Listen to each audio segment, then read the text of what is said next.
Welcome once again to Just a Word TV.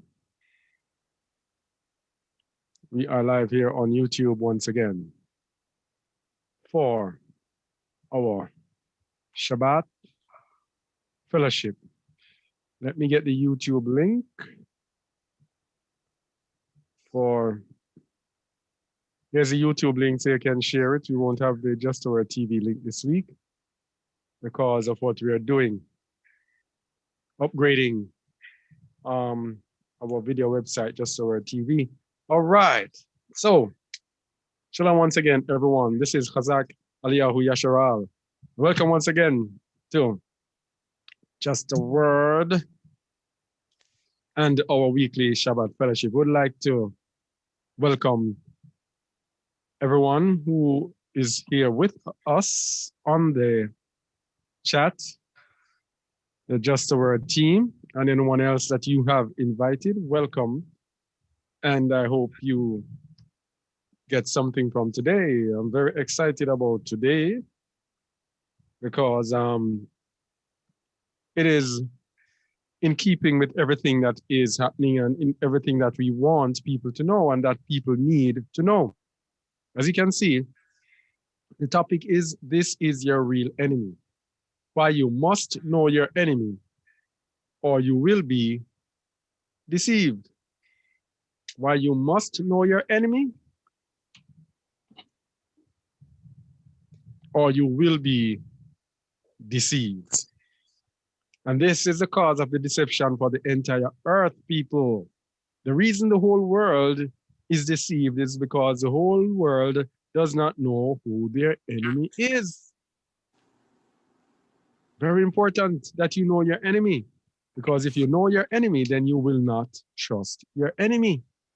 But the whole world is trusting the beast. The whole world is trusting the beast. And this beast is the enemy of the whole world, the enemy of all mankind. This beast represents a minority of people who are hell-bent on getting their own way to enslave the entire mankind, even their own people. So, Edomites, these people are your enemy.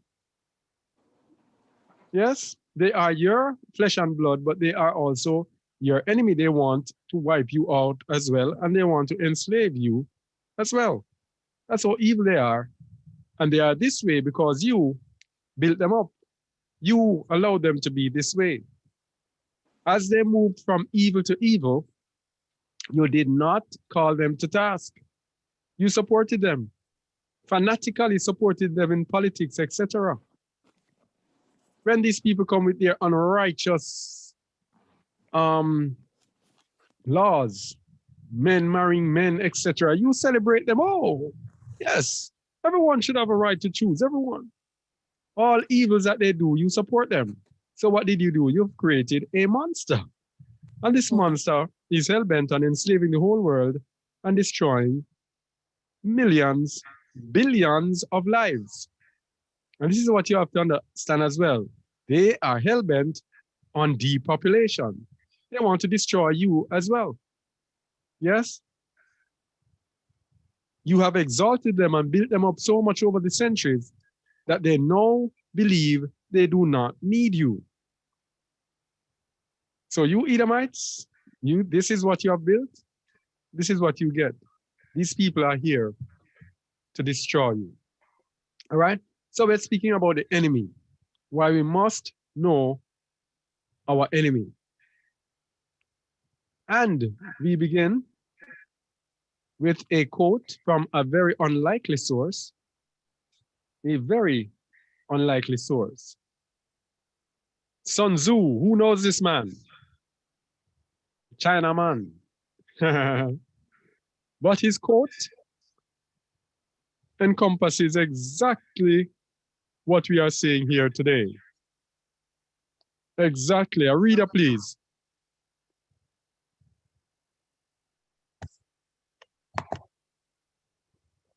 Arida, please. You got it. If Ready? Can you hear me? You're If you echoing. know the enemy and know yourself, you need not fear the result of 100 battle. Hold If on, you hold know on, yourself but not the enemy, hold for on. every victory gained, you will also suffer a defeat. If Hold you on, know please. neither the enemy nor yourself, you will succumb in every battle. Okay, are you hearing me, Wayne? Yes. Well, I was telling you to hold on from your began. Well, I just hear you now. I didn't hear the first part. You're echoing. It doesn't sound good at all. See if the echo on the mixer is turned up. Can you hear me now? Still sounds as if it's echoing. Maybe it is the area which I'm in, because I didn't turn anything there on the mixer. Okay. Shamuel, you have your mic? does my voice sound better? Yeah. You have the mic, right? No, I'm not speaking through the mic. My laptop is giving me issues. But is it audible though? Yeah, it's much better, much better. All right, let me try this. Let me hear the difference. all right. You must know the enemy. If you No? know the enemy. Oh, you read the top. Okay, I thought you were reading on it. Go ahead. No. If you know the enemy and know yourself, you need not fear the results of 100 battles. If you know yourself, but not the enemy, for every victory gained, you will also suffer a defeat. If you know neither the enemy nor yourself, you will succumb in every battle. All right. If you know the enemy and know yourself, you need not fear the result of 100 battles. In other words, what is important is that we know ourselves, one, and then we know the enemy. First thing though, you must know the enemy. But if you know yourself and do not know the enemy, anytime you have a victory, you will also lose. And if you know neither the enemy nor yourself, you will succumb in every battle. This latter one is what is happening upon most of the earth and most of our people in this earth. It is important that we know who we are. If we know that we are Israelites, then every rule, everything in this world changes. Because the same rules for everyone in this world does not go for us. And if we know that we are Israelites, then we know who our enemies are. We read the scripture and we will see who our enemies are and what they have set out to do to us and against us. All right? So if we don't know ourselves, who we are, and then we don't know our enemies, we will succumb in every battle. And this is what is happening on this earth. This is why everyone is going out to take this vax. All our people. If they knew who the enemy was and who is giving them this vax and the understanding, then they would not have taken it. Some of our people know themselves.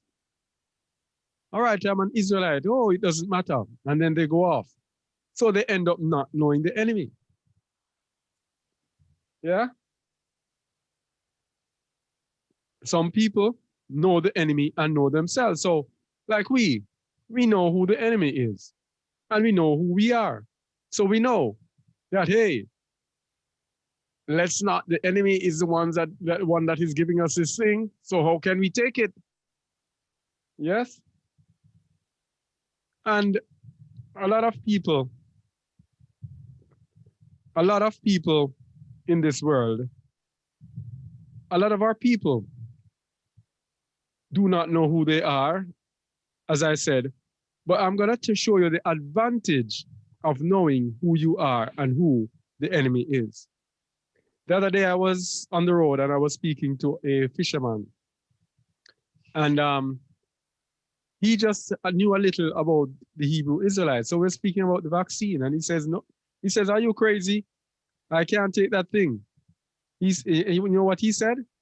He says, we know the devices of Esau, so how can we take it? Now this fisherman was not deep in the faith because he told me that he still smokes and he realizes that he's not where he should be, is just coming into understanding. But yet this fisherman was able to tell me that he knows Esau's devices. And because he knows Esau's devices and he knows who he is, he will not be taking this thing.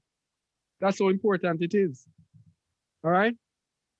Know your enemy and know yourself. All right? So, what does the word say about your enemy? Read that, please, Shamuel. Sirach chapter 12, verse 10. Never trust thine enemy, for like as iron rusted, so is his wickedness. This is it. Never trust your enemy.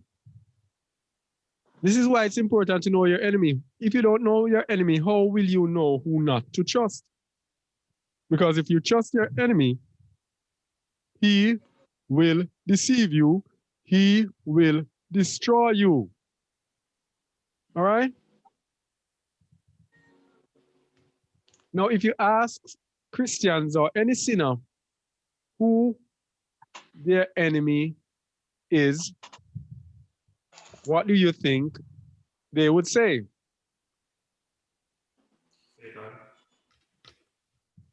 Wayne, if you ask Christians who their enemy is, what would they say? Many of them would say Satan. Ah, perfect. They would say Satan. But that's where they stop. And this is the thing with Christianity. Christianity is a surface religion. It just grabs things on the surface and doesn't even bother to go below. And that is because the Most High will not give them what is below. That's another thing. It's not that they don't desire to go below, it's but they can't. Psalm 111:10, every single broadcast, I'm gonna say this, it seems. The fear of Yahuwah is the beginning of wisdom. A good understanding have all they that do his commandments. If you reject his commandments, you will not have a good understanding. That's just it. So they cannot get a good understanding, so they have to stay on the surface. And so, as Wayne just said, Revelation 12:3, Satan, they believe, is the enemy. But let's see what it says about Satan. Because what we're going to show you, Satan is the enemy, yes, but by ascribing the manifestation of the enemy only to Satan and not showing how it is manifested on earth, then we are deceived into thinking we have an invisible enemy when we have a visible manifestation of this invisible enemy. And this manifestation is through the leaders of this earth.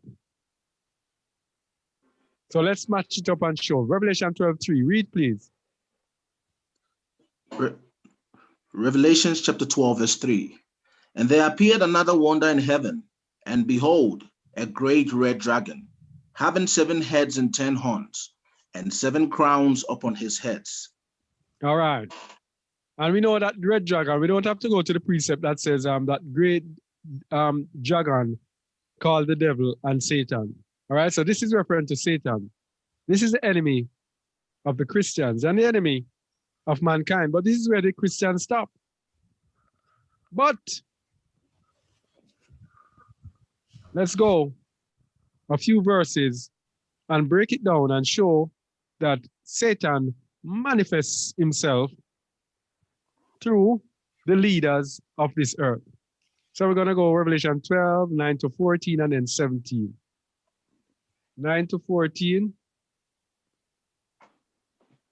Read, please. And the great dragon was cast out, that old serpent called the devil and Satan. Okay, here it is. Yes. Go ahead. Which deceiveth the whole world. He was cast out into the earth, and his angels were cast out with him. And his angels were cast out with him. It's very important. Satan is manifesting himself on this earth. So we don't have this invisible enemy. and they sing about Satan and they sing about that. If they were singing against the leaders of the earth, it would do them better. If they had realized that the leaders of this earth are the manifestations of Satan on this earth, then they would not be deceived. Verse 10.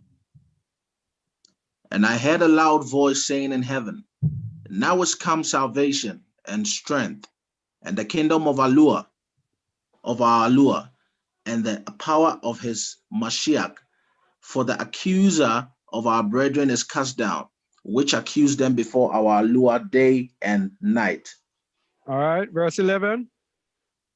Verse 11.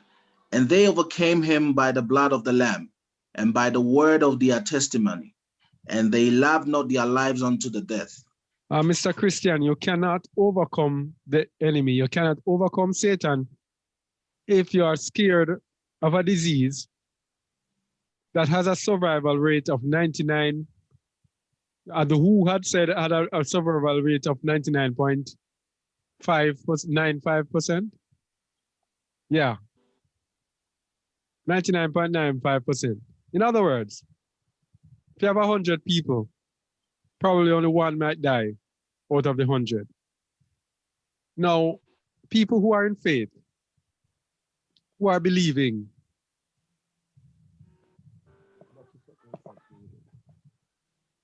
people who are in faith and who are believing in the Most High to fight their battles, to rescue them, to protect them, people who are in faith are not going to be scared to death to the point where they're going to have to run and take a vac for a disease from which they're almost certainly going to recover if they get it.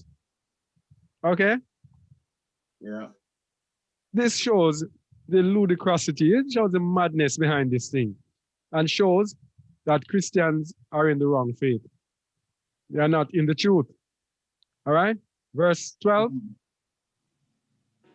Therefore rejoice, ye heavens, and ye that dwell in them.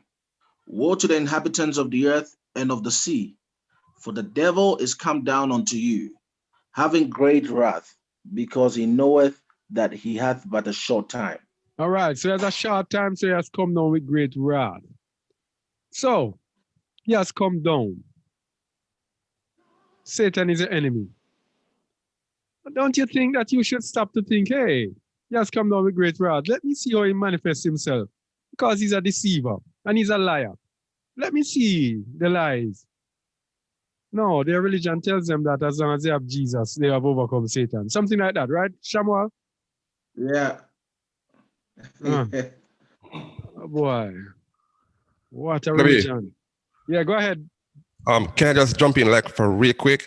Yeah, man, anytime, at any time, y'all can jump in. Yeah. Okay, what I'm seeing here, it is a junction of corruption, a junction of pure lies, and it's like when people are not seeking for the truth and they receive that which they get from whoever, they accept it and love it, and that's it. Because the question you asked earlier, if you ask them, who is the wicked one? They would say Satan, right? Yes. And they would not look around them to see that there are many Satans around them. Yes. Leaders or even their own family. Am I right? Well, the manifestation of evil spirits in us. Yeah. So look at this now. If you ask the same Christians or otherwise, who do you think is the righteous one? What would they say? The Most High, right? Yeah, no, they would say Jason. Well, yeah, that's what they would say. So I'm wondering now, would they say there are a lot more of little Jesus around them? They wouldn't say that. No. Exactly. So do you see the mistake or because if they are going to say the wicked one is Satan, period. Right? And then now, who is the righteous one? They say Jesus. So who are you? Who are you? Who are you? Is it? They believe that as long as they have Jesus, they are okay. That is just a big deceiver I'm seeing right there. Yeah. Very deep. Go ahead. Robbie, just before you continue, just to add on to Bro, So just I don't want to. Maybe I might just jump ahead of you. But I was just gonna say that many Christians or Christians just generally don't believe that Satan manifests, or the Bible says he will manifest himself in the form of a man. All right, just as it did in the old. Yeah. It's the same way. So they don't understand that there's an enemy who's in the physical, who has taken on the spirit of Satan, who is the enemy, and who is causing all these atrocious acts with people, with humanity. All right, you can go ahead. Yeah. They don't understand any of those things. They ignore it rather because they have a false sense of security. As long as they say Jesus, everything is taken care of. So all they have to do, they just go through the paces and live and wait on their rapture. Verse 13. Verse 13. And when the dragon saw that he was cast onto the earth, he persecuted the woman, which brought forth the man child. Now, this is why it's important to know who you are and know the enemy. All right? You have to know how Satan is manifested, because Satan persecutes the woman which brought forth the man child. And we know the woman is Israel. All right. So the woman is Israel. We have to know who Israel is. Yeah. And if we are Israel, then now we have to be aware and have our eyes out for the dragon. So verse 14. Verse 14.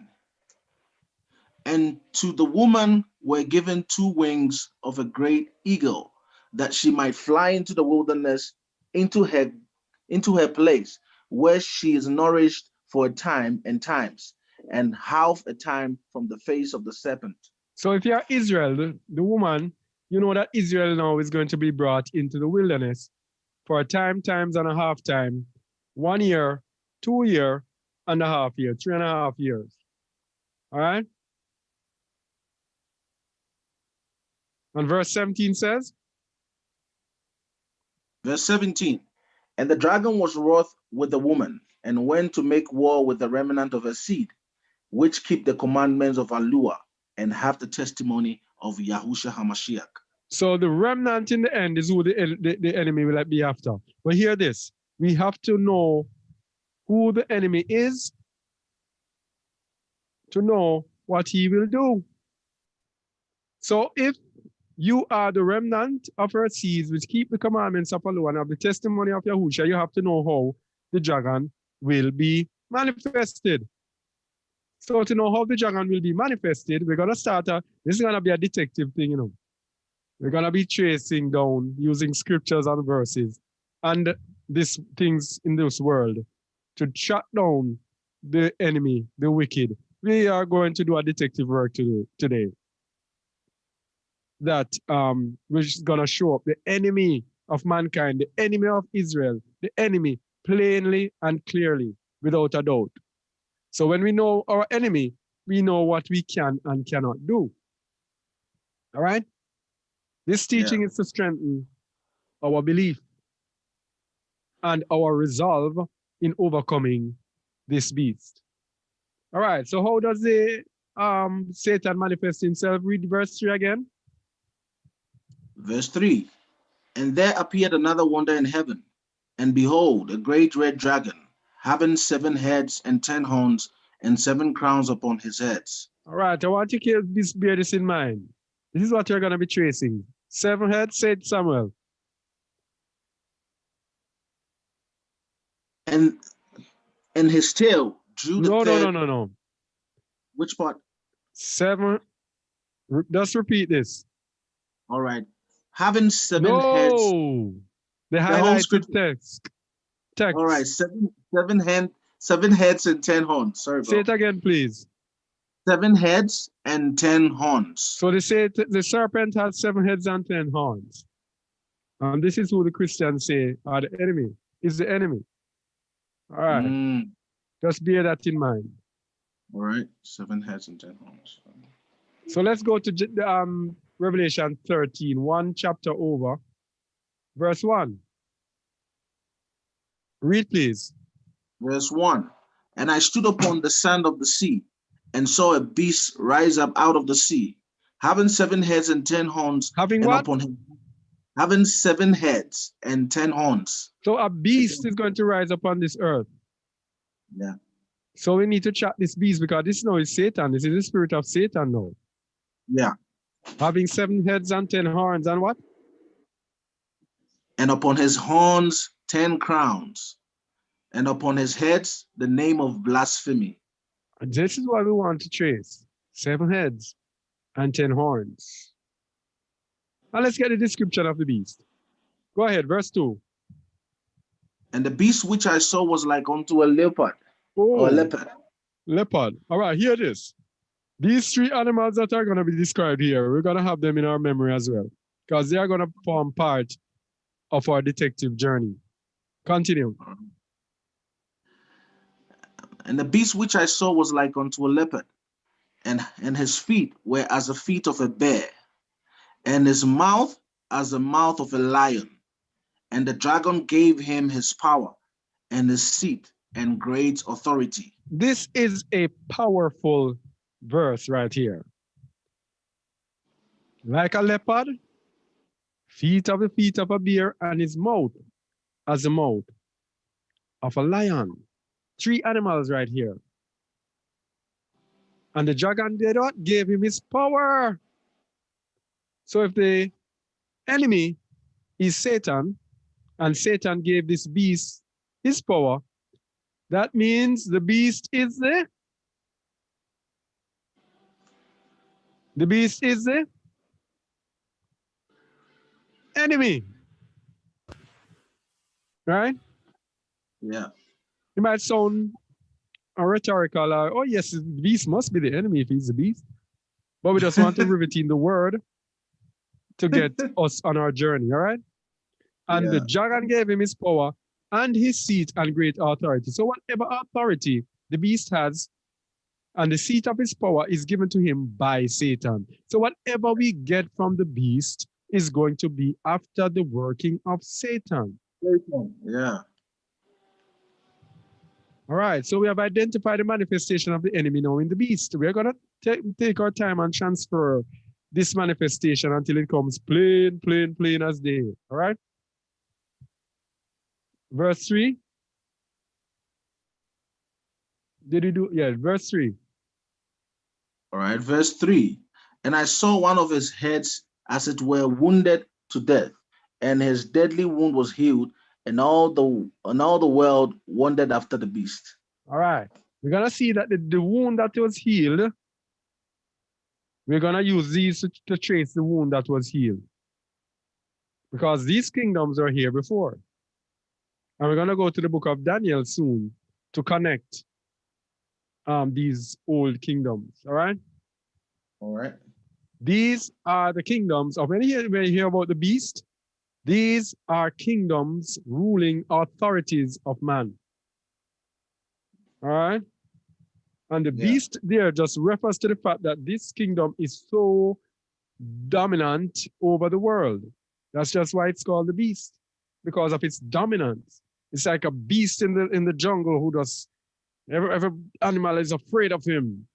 Big and bad and bold and dominant. That's why it's called the beast. It's a world kingdom. All right? Yeah. Verse 4. Verse 4. And they worship the dragon which gave power unto the beast. And okay, they worship hold on. So the dragon is being worshipped now. This is a whole other thing, because this is a whole other thing. Because in the religions of this world, it is the dragon that is being worshipped. This is Satan that's being worshipped in the religions of this world. All right? Yeah. Continue. So, and they worship the dragon which gave power unto the beast. And they worship the beast, saying, who is like unto the beast? Who is able to make war with him? So this last kingdom that is coming on this earth, this beast kingdom that is going to give us the mark of the beast, it's going to be so powerful. Everybody is going to be quiet and afraid of him. And that is what we see happening today in this world. Almost everybody is scared. People are afraid to speak out against this beast because there's nobody to rival the beast. It is so dominant, the New World Order. It is so dominant. Look at what has happened to the world. They have blanketed the world with their order. And most people now are afraid to speak quiet. And it's gonna get worse and worse and worse as more and more people take this vax and they make it mandatory. That is when they're gonna get their real power. The real power that you're gonna see in this, and you're gonna see the real beast in them, and the wickedness and the evil in them is when they make it mandatory. And those who have already taken the vax now are going to blame those who don't take it for the fact that the pandemic is still around. All right? And then now, those who take the vax will turn on those who don't take the vax. And then they will be siding now with the authority. So the authority will have them on their side and be totally against those who don't take it. That's how they're going to persecute the children of Yashua. That's how they're going to persecute people all over the world. All right? Nobody's going to be able to make war with the beast. We are going to be helpless. That's why it says the saints will be given into his hand. Anyway, let's continue. Verse 5. And there was given unto him a mouth speaking great things and blasphemies. And power was given unto him to continue 42 months. All right, this beast is going to be represented by a mouth, a mouthpiece. That mouthpiece, anti-Messiah. He will reign the beast system will reign for 42 months, 3.5 years. So these people are running to take this thing, thinking that things are going to go back to normal. Thinking, oh, I'm going to be able to do this, I'm going to be able to do that. You're wasting your time. All right? So let's connect. Let's do some connection here. We have the 7 heads and 10 horns. And now we have a leopard, and we have a bear, and we have a lion. So let's connect and see what Daniel has to say about this. Daniel 7:3-7.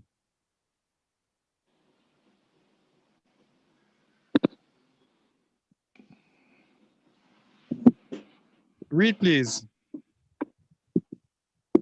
Daniel chapter 7, verse 3. And 4 great beasts came up from the sea, diverse one from another. All right. Came up from the sea. Out of nothing, these came up. Out of the multitude of people, they came up. Verse 4. The first was like a lion. Okay, we had a lion, right? Yeah. Yeah. Uh-huh. And had eagle's wings. Continue. And had eagle's wings. I beheld till the wings thereof were plucked, and it was lifted up from the earth and made stand upon the feet as a man, and a man's heart was given to it. Right. So this was the first beast. All of these beasts became dormant, which is why it says the deadly wound was healed. This system that we're getting now is a rejuvenation of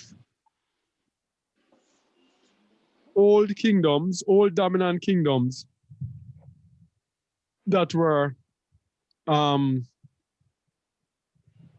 dormant. All right. So we have the first was like a lion, and verse 5 says, and behold another beast. And behold another beast, a second, like to a bear, and it was raised up, and it raised up itself on one side, and it had 3 ribs in the mouth of it between the teeth of it.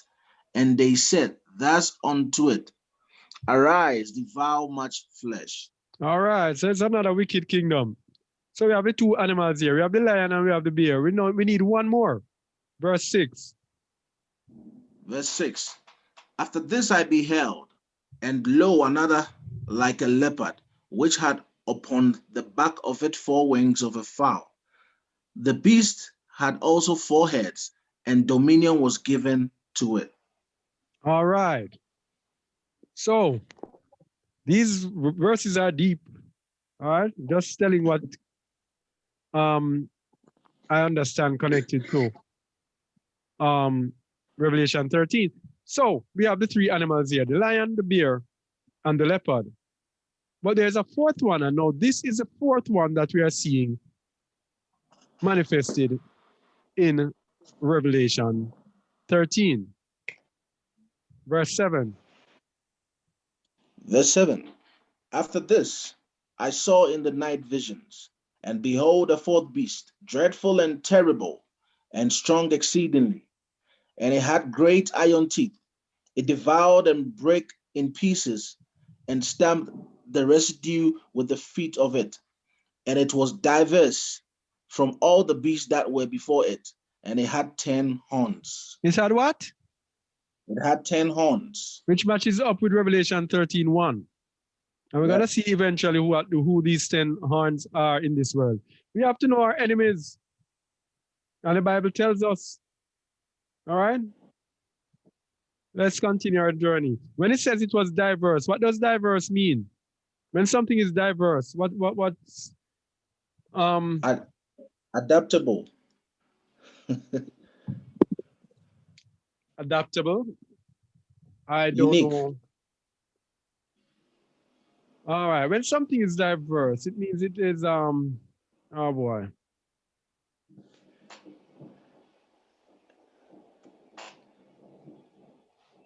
Different, altered, changed, be diverse. It was different from those that were before it. That's what you said? Yeah, unique. No. Unique, different. Oh. Adaptable. Yeah. All right, so it was different from the beasts that were before it. And the reason it was different because it's an amalgamation of all the previous beasts plus the rest of the kingdoms of the world. Where did I say? Daniel 7, Yeah. 7, 3 to 7. Where am I? Oh, at 7. All right. So we're going to go to Daniel 2, 37 to 45. We're tracing the beast.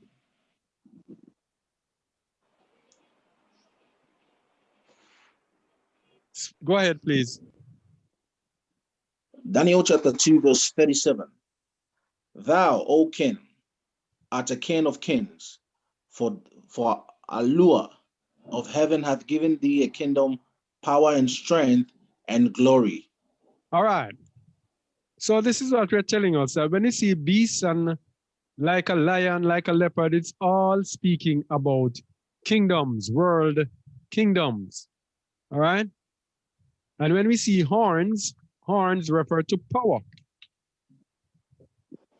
All right. And strength and splendor. Verse 38. Verse 38. And wheresoever the children of men dwell, the beast of the field and the fowls of the heaven have been given into thy hand, and have made thee ruler over them all. Thou art his head of gold. All right. So this is Nebuchadnezzar, the head of gold. This world kingdom was given to Nebuchadnezzar by the Most High. The Most High has made Nebuchadnezzar ruler over them all. So, this is the point. The Most High reigns in the kingdom of men, and he gives the kingdom to whomever he wishes. It's the same thing with this beast kingdom now. The Most High has allowed it to raise up, allowed Satan to raise up this kingdom in order to do the will of the Most High. All right? Verse 39. Verse 39. And after thee shall arise another kingdom inferior to thee, and another third kingdom of brass, which shall bear rule over all the earth. All right, so the kingdom inferior to him that came after was the Medo-Persian kingdom. And the third kingdom of brass was the Greek. All right? Yeah. So notice these are all beasts because they bear rule over the earth. And the fourth kingdom now, the fourth kingdom is Rome. This new world order that we have here is a Roman order. It's the rejuvenated Roman kingdom, Holy Roman Empire, with the Pope as the hidden, unseen head who rules over the kingdom of men. That's what I'm going to show you. Know your enemy. we have to know our enemy. Read verse 40. Verse 40. And the fourth kingdom shall be strong as iron, for as much as iron breaketh in pieces and subdueth all things, and as iron that breaketh all these, shall it break into pieces and bruise. All right. If we know the work of the Romans and their relatives who have ruled this earth, the Edomites, their thing is to subdue all things. Any nation that thinks they're bad and rises up against them, they're going to subdue them. We know that. We see this over and over. We see Gaddafi try to raise up his head. What's he going to do? He's subdued. They go all over the world. That Venezuela man tried to get rid of him. He didn't want to do what they wanted him to do. They get rid of him. They subdue everything all over the world and subvert every economy, whatever they do. That's how they are. All right? Now, this Roman Empire was there from, as in Jamaica, we say, Wapikil Philip, a long time ago, but it went into perdition, as it were, hidden as if it was, it was not there. And now it is rising up back itself as a feat of iron and clay. Yeah, we have to know our enemy. Verse 41. Verse 41. And whereas thou sawest the feet and toes, part of potter's clay, and part of iron, and the kingdom shall be divided, but there shall be in it of the strength of the iron. For as much as thou sawest the iron mixed with miry clay. All right, the kingdom shall be divided, and the division, we are going to see the 7 heads and the 10 horns. That's going to be the major division of the kingdom. Verse 42. Verse 42.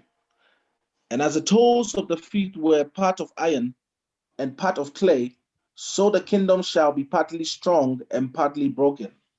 All right. In the end times, it's going to be partly strong, partly broken. And it is a whole world kingdom. All right? The typical kingdom that you had is that you have this iron ruler ruling over a vast area. But now they're going to be ruling over the entire world. So it's not possible for it to be totally strong. Plus, the method that they're going to be using to unite this kingdom and keep it together will be mixing iron and clay through their 4th industrial revolution that they say will fuse our physical, digital, and biological identities through the mark of the beast, Vax, all right, which will seek to fuse us with machines. All right? So man and machine will not mix for long, or will not mix because that was not how we were made to mix. So verse 43 says, And whereas thou sawest iron mixed with miry clay, they shall mingle themselves with the seed of men, but they shall not cleave one to another, even as iron is not mixed with clay. Yes, and we know that they are mingling themselves, mingling man with the seed of fallen angel, and mingling man with digitally with machine. It shall not work. It shall not cleave to another. Shall not work. But verse 44 tells us, and this is how we know that right now we are in the mark of the beast with this thing that they're coming with. Know your enemy, please. Know your enemy.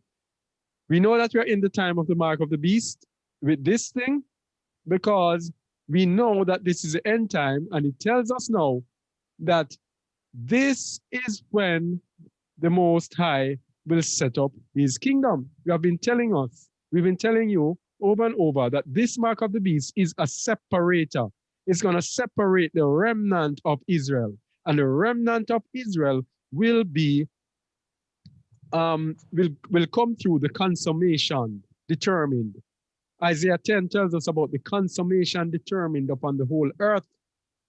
This is what will divide the remnant of the Most High, that he will take it into the wilderness to be prepared to enter into the land of Israel and to be prepared for the coming of the Messiah.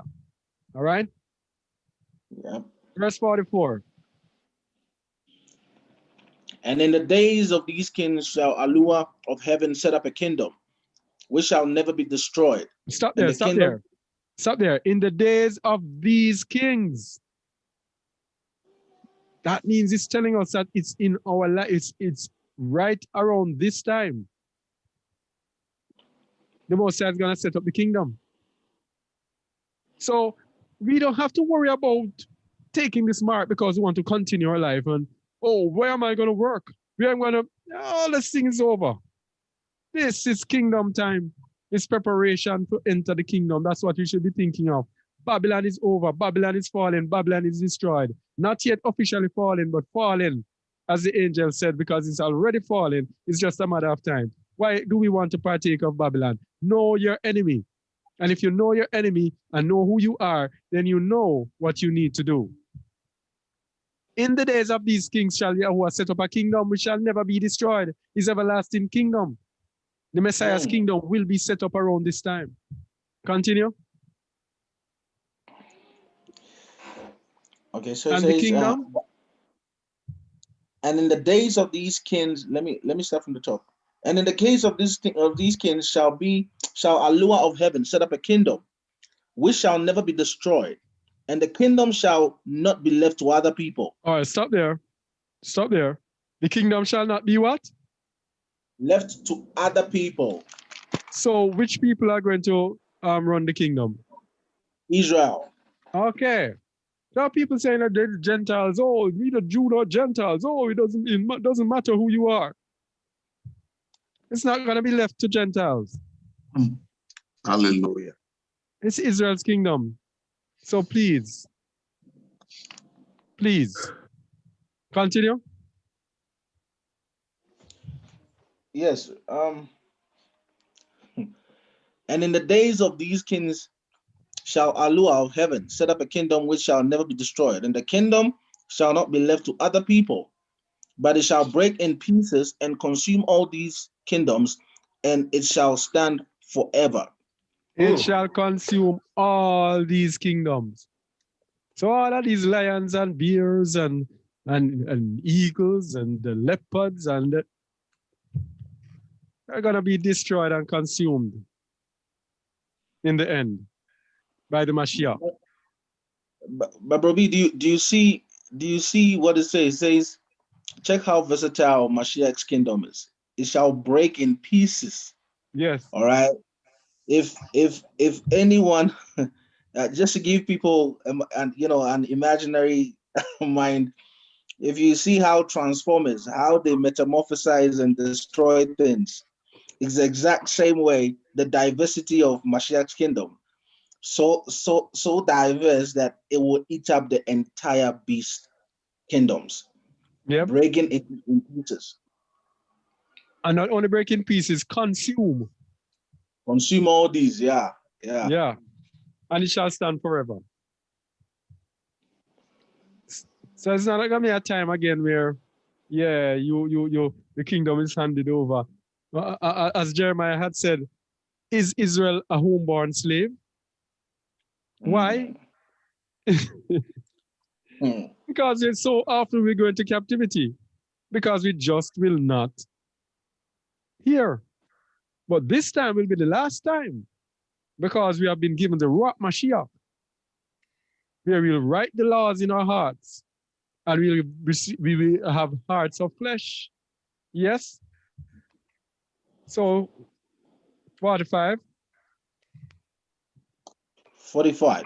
For as much as thou sawest that the stone was cut out of the mountain without hands, and that it brake in pieces, the iron, the brass, the clay, the silver, and the gold, the great Allah hath made known to the king what shall come to pass hereafter, and the dream is certain, and the interpretation thereof sure. In other words, Daniel is saying that there's no doubt about it. All right? Yeah. So we have shut down the kingdoms. The previous kingdoms have come together in one. As Babylon, Greece, Medo-Persia, Rome, all come back in one. Okay? Yeah. Bro, be quickly before you move on. Yeah. So when you started, you said something in the lines of good understanding comes from obeying the laws. People who obey the laws have good understanding. Yeah. All right. Now, this passage ends here telling you that the one who is breaking down this prophecy is 100% sure, because they know for sure that Daniel was an obedient servant. He kept the laws and the commandments of Allah. And so Allah gave him the revelation to be able to break down this dream, which still is playing out right before. So those who keep the laws and the commands, those who are obedient, in other words, everything that is revealed to them is going to stand, and that is Yep. going to be certain, and the interpretation thereof given to them is going to be sure. Yep. It all goes back to Torah. Yeah. Wow, what a spelling there. THE. I can't have this. Looks too. Oh, let me change that. Put that I in there. I was going to tell you the topic, right? The heading. Huh? Yeah. You're referring to the heading. Yeah. I saw. Oh boy. Whoops. All right. So, how do we know our enemies? How do we know our enemies? Well, let's go. Lamentations 1 verse 5. My daughter says, this is one of my favorite verses. One of the verses that I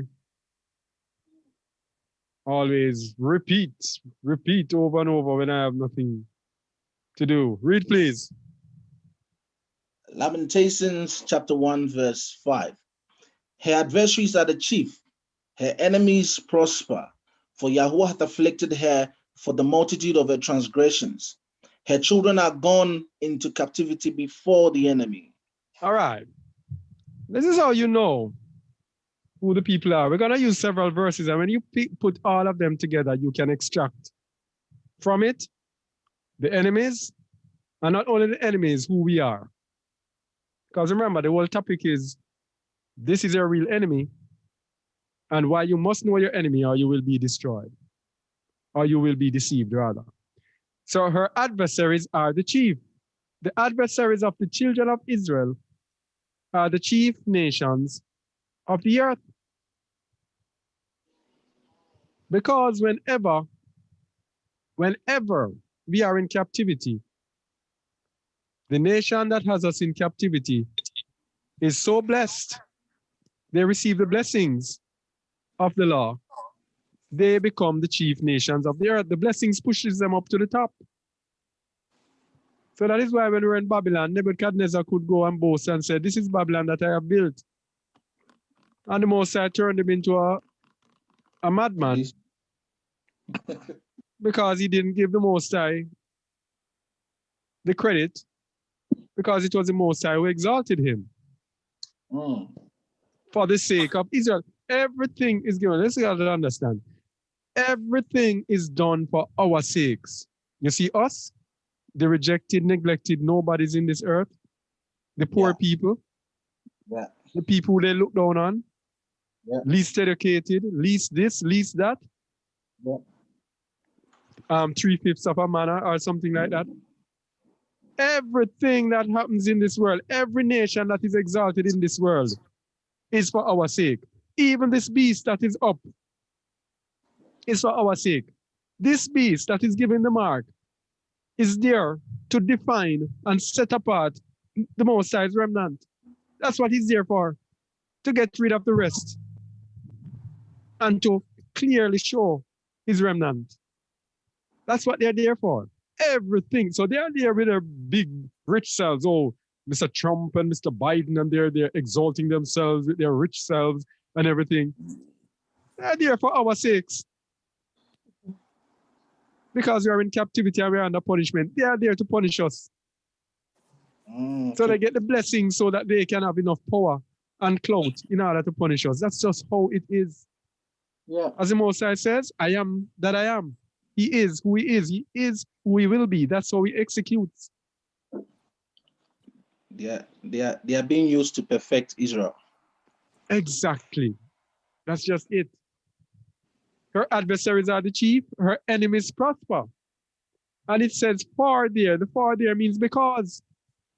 So they are the chief and they prosper because Yahuwah hath afflicted Israel for the multitude of her sins. Her children are gone into captivity before the enemy. So the enemy, those people among whom we are in captivity, they are the enemy. It's a much easier for us on this side of the world to know who we are than many people, even those of our brothers and sisters in the continent of Africa.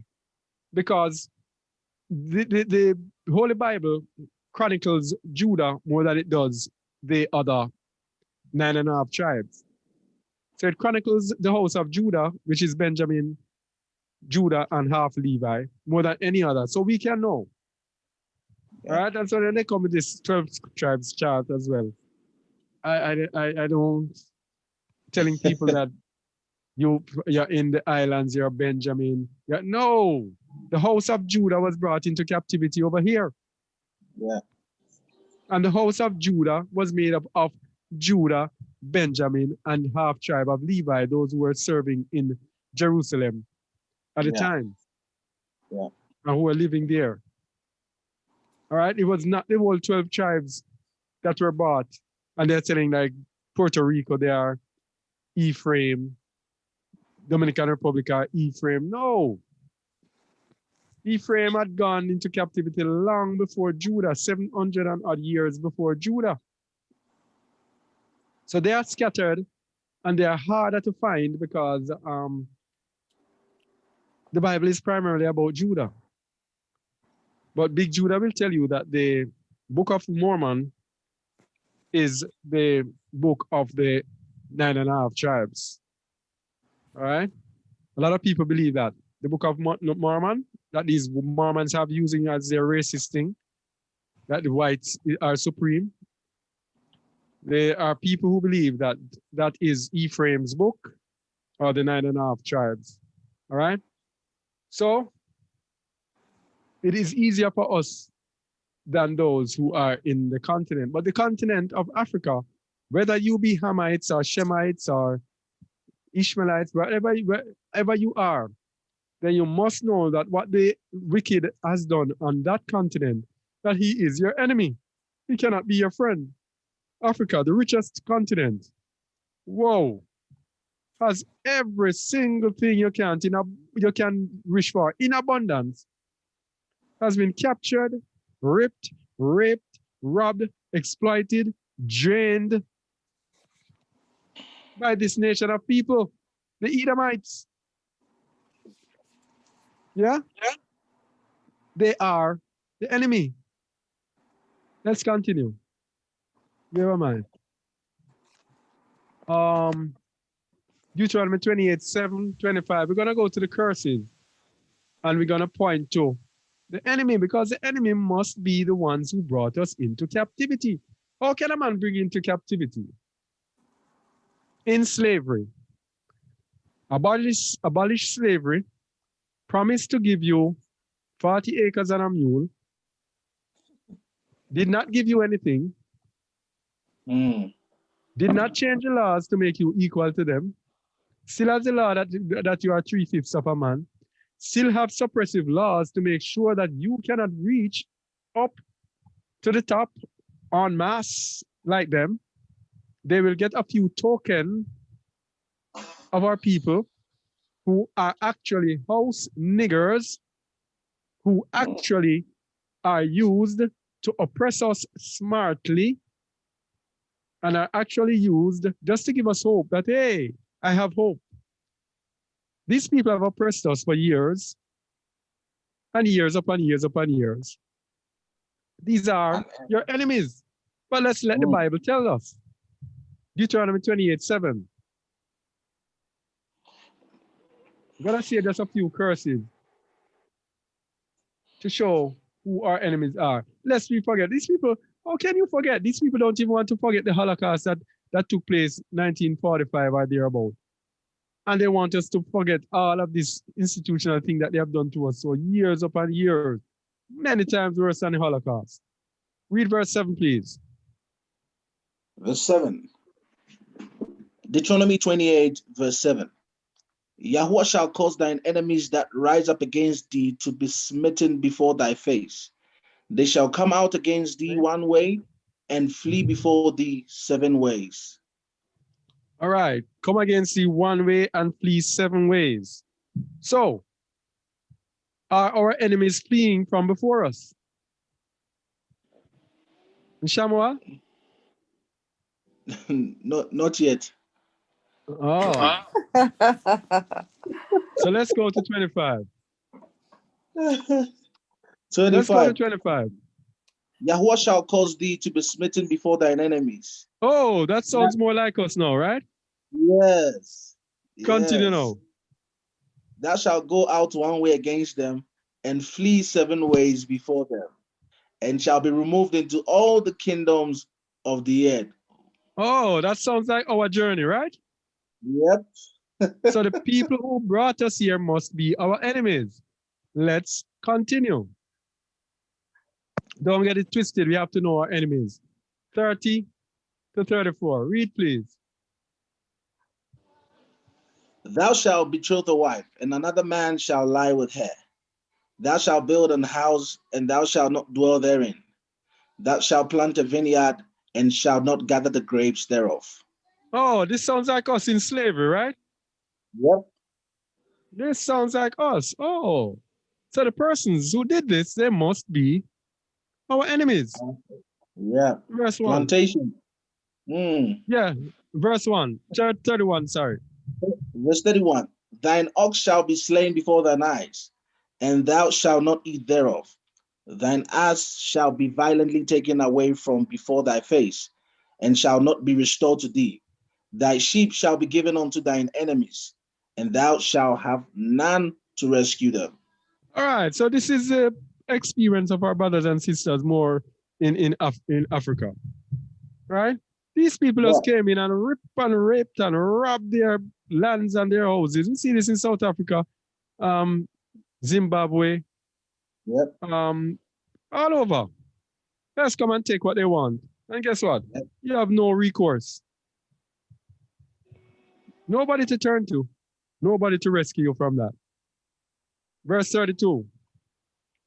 Thy sons and thy daughters shall be given unto another people, and thine eyes shall look and fill with longing for them all the day long, and there shall be no might in thy hand. Oh, isn't this slavery? Yep. Oh, they did this when they were taking us away in captivity from the motherland, and they did this while we were in captivity. Yeah. When we had children on the plantations, and they wanted to sell, they get into debt. Let us come for your daughter and just sell your daughter and pay off their debt, and you keep your children and pay off their debt. All right? Yeah. You had your children, you could lose your child at any time. Slaves begging massa, please, massa, please, no, don't sell her, don't sell her. Massa just give you the whip and say, keep yourself quiet. Yeah. These are our enemies, people. But why do you think this? Let me just go there. Let us wake us up. Read verse 10, please. He that leadeth into captivity shall go into captivity. All right, this is what the Messiah said. This is what the Messiah promised. Why would the Messiah promise this? If slavery was over and they are now our friends, and it's now okay, and it's now forgiven, and it's now all over, why do you think the Messiah would tell that when he comes back, those who go into captivity will lead into captivity shall go into captivity? Why Shamuel? Yeah, well, people make that story up because they want to, white supremacy wants to use the diplomatic means to sneak into the house of Israel. That's exactly what they do. So, so it works well for them saying that there is no more captivity. It's done when the Messiah comes. All right, so let's read verse 10 from start to finish now. He that leadeth into captivity shall go into captivity. He that killeth with the sword must be killed with the sword. Here's the patience there's a patience and the faith of the saints. So the saints, the set apart, holy ones, will be waiting for these people to go back into captivity. Imagine that. Imagine a Christian waiting for people to go into captivity. That doesn't sound right, does it? It's unthinkable. Ah, It's but the true set unthinkable. apart saints, the true set apart saints in the end who know their enemy will be waiting for their enemy to go into captivity. Yep. And All Bro right. B, just to confirm, this is the Ruach speaking. The whole day today it's exactly the message I've been writing here. I don't know why, but exactly what you're saying. And I'm like, hey, Brother B, it's like we've been talking in the spirit. I don't it's Rock at work, exactly boy. yeah, it's exactly because Christianity will cringe when you speak about slavery. They're like, huh? What God are you serving? Right? That's the first thing they tell you. That Yes. you are racist for speaking about it. That is how well set up the white supremacist religion Christianity is designed. That the Yes. day that the true children of the Most High begin to see who they are and speak about it, they will be labeled as racist, they will be Yeah. labeled as an enemy and nothing good. So that's exactly what has happened. That's why Christianity cannot speak about this boldly. Yep. So let's go back. Verse 31. No, we Thine did ox, that. yeah, No, we did that. Verse 32. No.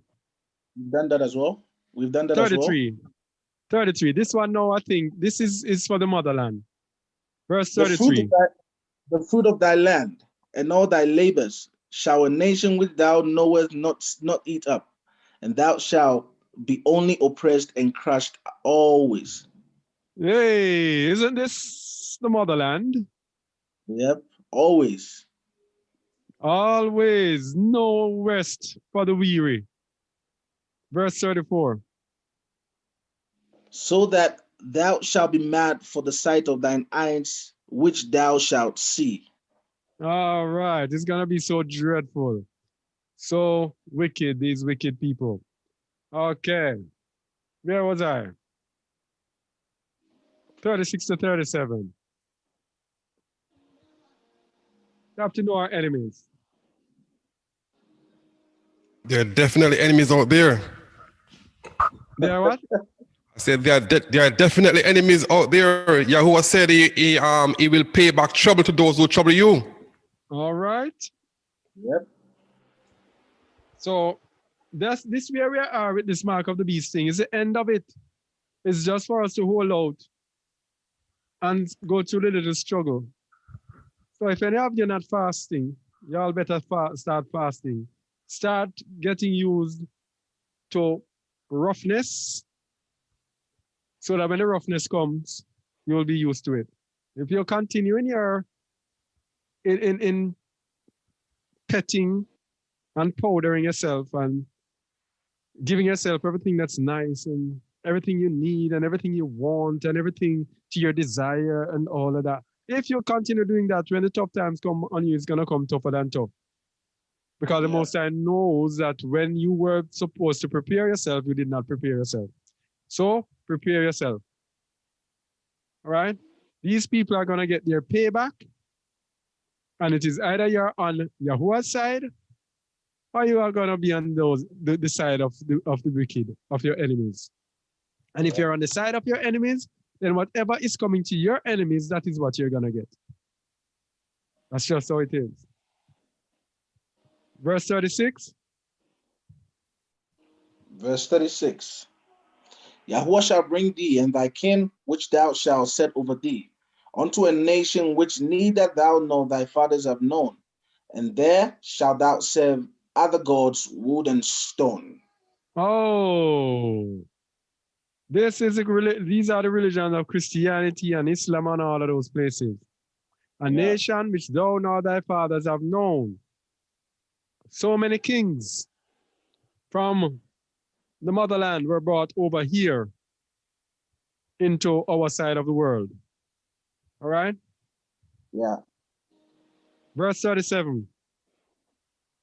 And thou shalt become an astonishment, a proverb, and a byword among all nations whither Yahuwah shall lead thee. We are the bottom of the pile. We are the ones that are called the nicknames. All of the derogatory names, a proverb and a byword.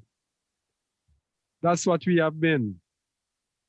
Who brought us those things will let you know who our enemy is. Yes? 41.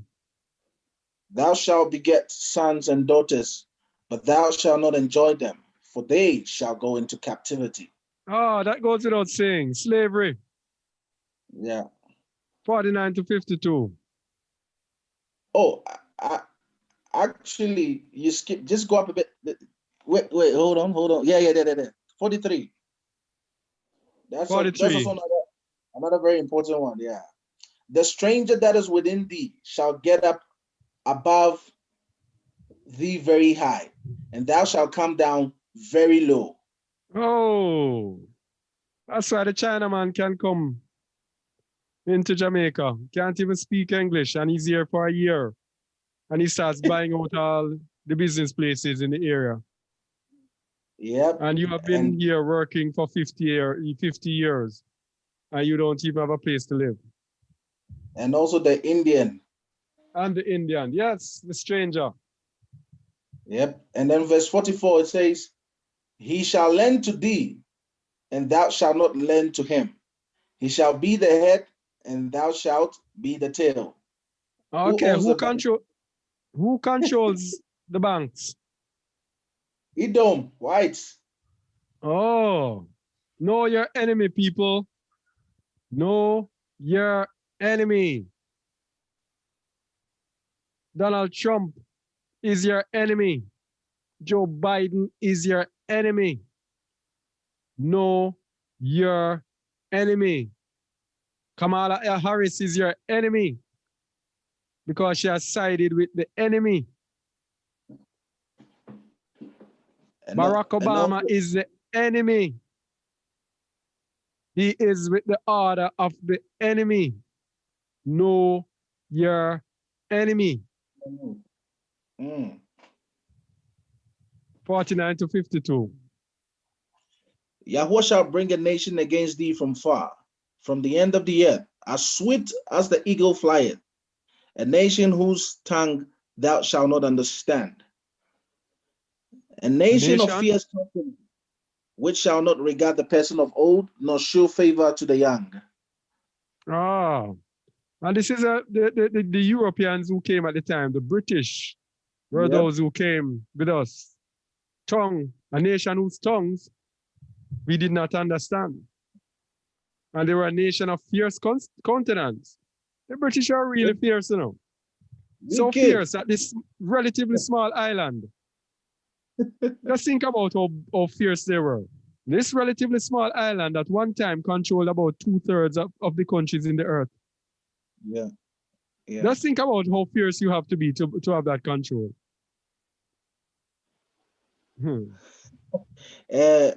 Yes, Queenie says Andrew Holness is also an enemy. Of course. He's working for the enemy. Yeah. Mainly most of the leaders in the countries are all enemies because they work against the people. They are now your enemy in this world order. They have sold out. All have sold out against their countries.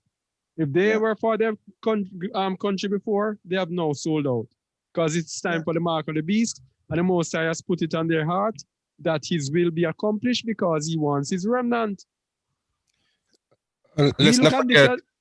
as, I'm yeah, quiet. No, I was we just are, saying.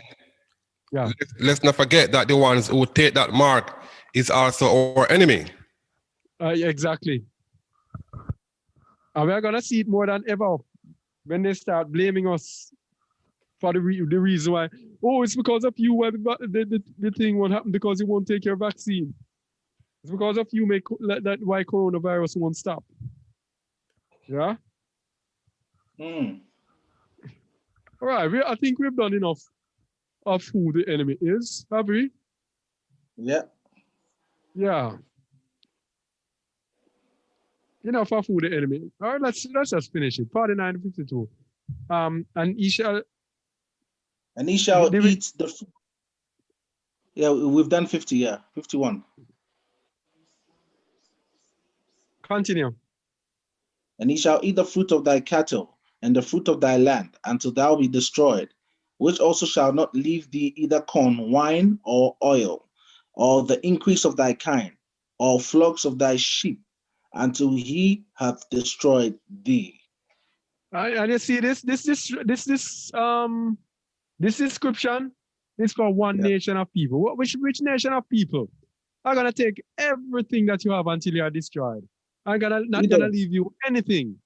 Huh? Edom, white nation, Oh, Obadiah white nation. 1, verse 6. Obadiah 1, verse 6. Read, please. Verse 5. Sorry. Read, please. All right. How are the things of Esau searched out? No, How verse are 5. Sorry, my bad. If thieves came to thee, if robbers by night, how art thou cut off? Would they not have stolen till they had enough? If the grape gatherers came to thee, would they not leave some grapes? All right. So we're trying to tell people who Esau is, and they just will not. They are looking at it from a carnal standpoint. So Esau has to look like this, and Esau has to come from around Basra, and Esau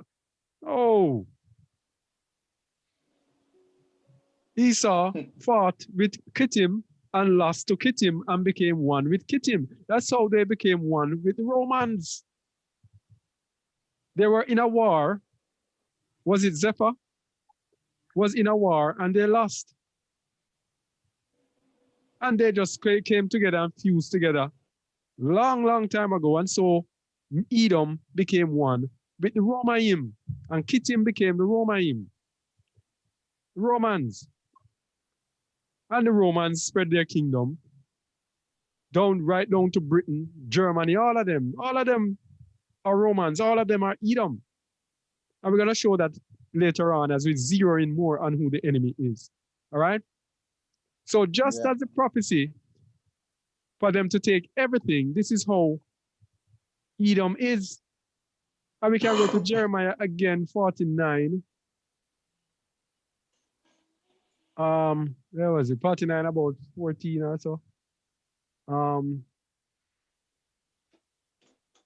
No.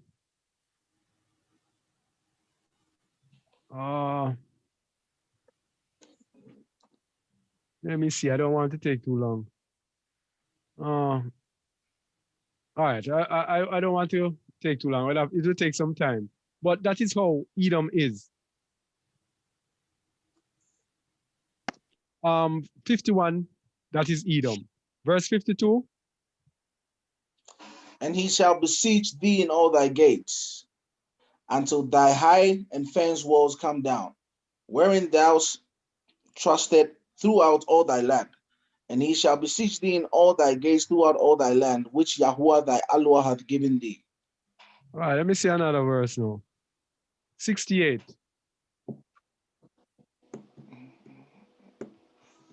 68 is the final one that lets us know who we are. Verse 68, read it, please. And Yahuwah shall bring thee into Egypt again with ships by the way whereof I speak unto thee. Thou shalt see it no more again. Okay, And hold there on, ye shall- please. Hold on, please. So when we say Egypt again with ships, we have to use the precept to show us what Egypt means. And we go Exodus 20, verse 2. Read, please. I am Yahuwah thy Alua, which have brought thee out of the land of Egypt, out of the house of bondage. So Egypt is the house of bondage or the house of slavery. So when he says he's going to bring us into Egypt again with ships, he's going to bring us into slavery again with ships. And there ye shall be. And there ye shall be sold unto your enemies for bondmen and bondwomen, and no man shall buy you. All right. We shall be sold into slavery, and no man shall redeem us. And the evidence of that, no man shall buy or redeem us, is that so many people have tried over the years to redeem us, to take us out of our thing. But the Most High will not let anyone take us out because he promised it's the Mashiach in the end who's going to come. All right? And do justice for us. And he brought us into Egypt with ships. So who brought us into bondage with ships?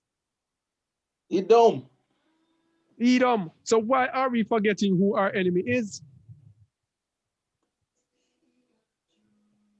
How soon we forget?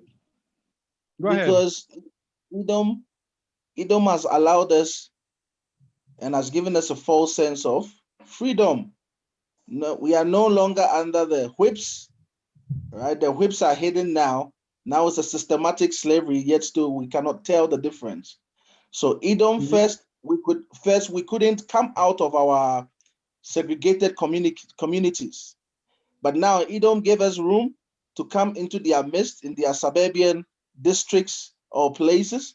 So now it's created the false sense that we are free now. And that's why many of our brothers and sisters do not still believe that we are under captivity. Now we can go into the banks and we are allowed to take mortgage, to take bonds, right? And all these things is a systematic part of the whole new slavery in our world today. So many of our brothers, especially the younger generation in this era who are now working, really don't know what's going on in history. They don't know history and so cannot tell. And many of our children, we call them the, there's a name for them, but yeah. But pretty much they are friends and have grown with the children and sons and daughters of Edom. So it's a hard discussion to have when you are trying to tell them that, listen, Edom is no good. Samuel. Yes, yes, brother. We have a section at the end where we are going to discuss things like this. All right, sure. Yeah. How Edom has been able to, or the enemy has been able to disguise himself and to let us not feel that he is the enemy. All right. So we're going to leave that to the end. All right. Cool. As I said before, our enemies are always the chief nations of the earth. What we're going to do, we're going to continue our detective journey right now and track down our true enemy. All right, so let's go back. Our enemies are always the chief nations of the earth. And we did Lamentations 1:5-6 before, but read it again, please. Our adversaries are the chief. Her adversaries are the chief. Her enemies prosper, for Yahuwah hath afflicted her for the multitude of her transgressions. Her children are gone into captivity before the enemy. And that is why the United States became so powerful. This is why England became so powerful before that. All right, these are the people. The English were the people who initially brought us into captivity, and that is why they went on to control the whole world, in essence, because our enemies have to be the chief. Whosoever has us in captivity at the time we're in captivity, that nation is going to prosper. Yeah. That's just it. Yeah. So it's not because these people in America are great and smart and this and that. That's not because of that. It's because they have the blessings of the Most High. Just for our sakes, to make sure that we get this right punishment. Yeah. Read verse 6, please. And from the daughter. And from the daughter of Zion, all her beauty is departed. Her princes are become like harts that find no pasture, and they are gone without strength before the pursuer. All right, we are weak. We cannot retaliate. Look at even our time. We are just here people like that's powerless. Each 4 years in the United States, our people go and vote, and they try to worse. And our people go and vote on hopes, false hopes. Things are gonna be better. When Obama came in, the African American, so-called African Americans, they voted overwhelmingly. Yes, no, we have a black man, we have a savior now. Somebody's gonna save us. Save what? Save who? Save who? False hopes. When they get to understand the word, you know that the man could be black like tar. Yeah. He could be the chief Israelite. As long as he's in and Moses is not ready to bring us out, no man can redeem you. All right? So our adversaries are the chief nations, for one. And the second one is our enemies never, ever change. Our enemies have been from ancient times to now. I know many people are going to know this by heart when we're finished with it, but it is such a critical part of most of what we do. My apologies for doing it over and over again, but that's just how it is. It's necessary each time it fits in. Psalm 83, our enemies, right? A song or psalm of Asaph. Keep not thy silence, O Alua. Hold not thy peace, and be not still, O Alua. Verse 2. For lo, thine enemies make a tumult, and they that hate thee have lifted up the head. Oh, his enemies and those that hate him. Let's see, continue. They have faked. Okay, for lo, thy enemies make a tumult, and they that hate thee have lifted up the head. They have taken crafty counsel against thy people and consulted against thy hidden ones. All right. So they come together and consult against the Most High and against his people.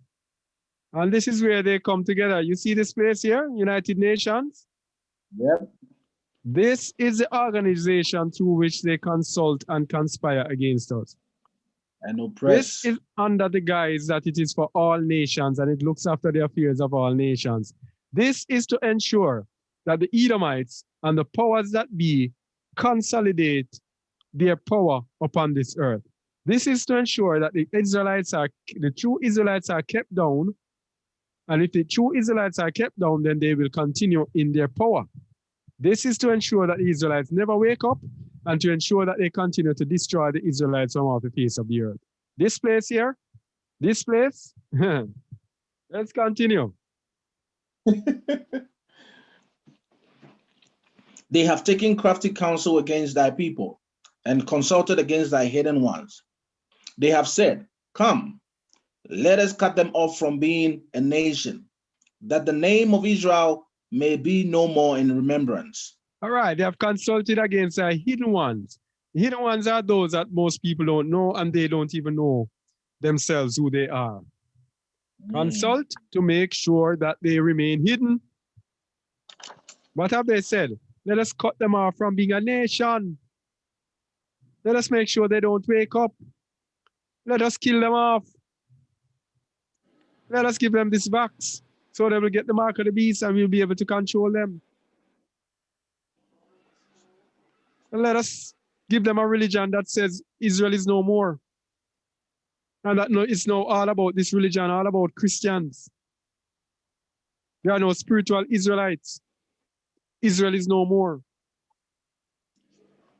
This is the wickedness that these people do.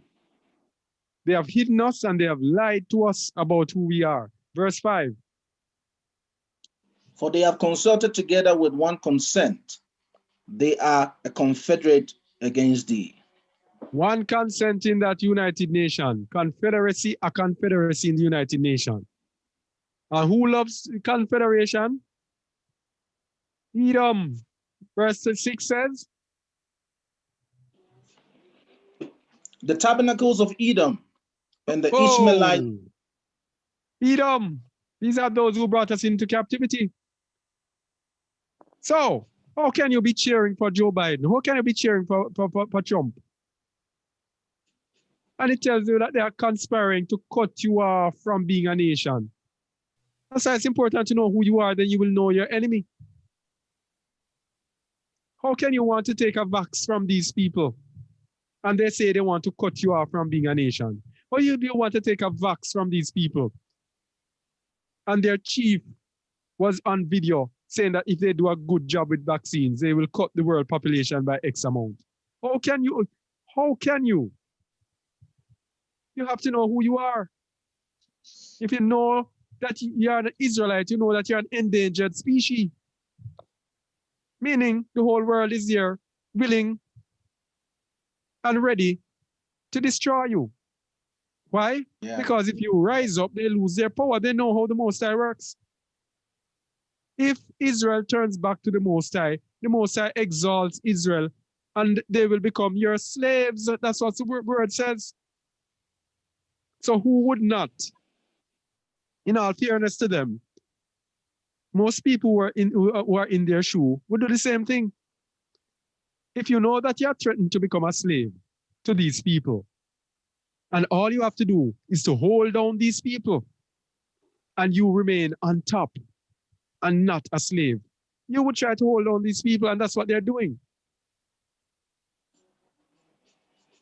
So how can you trust them?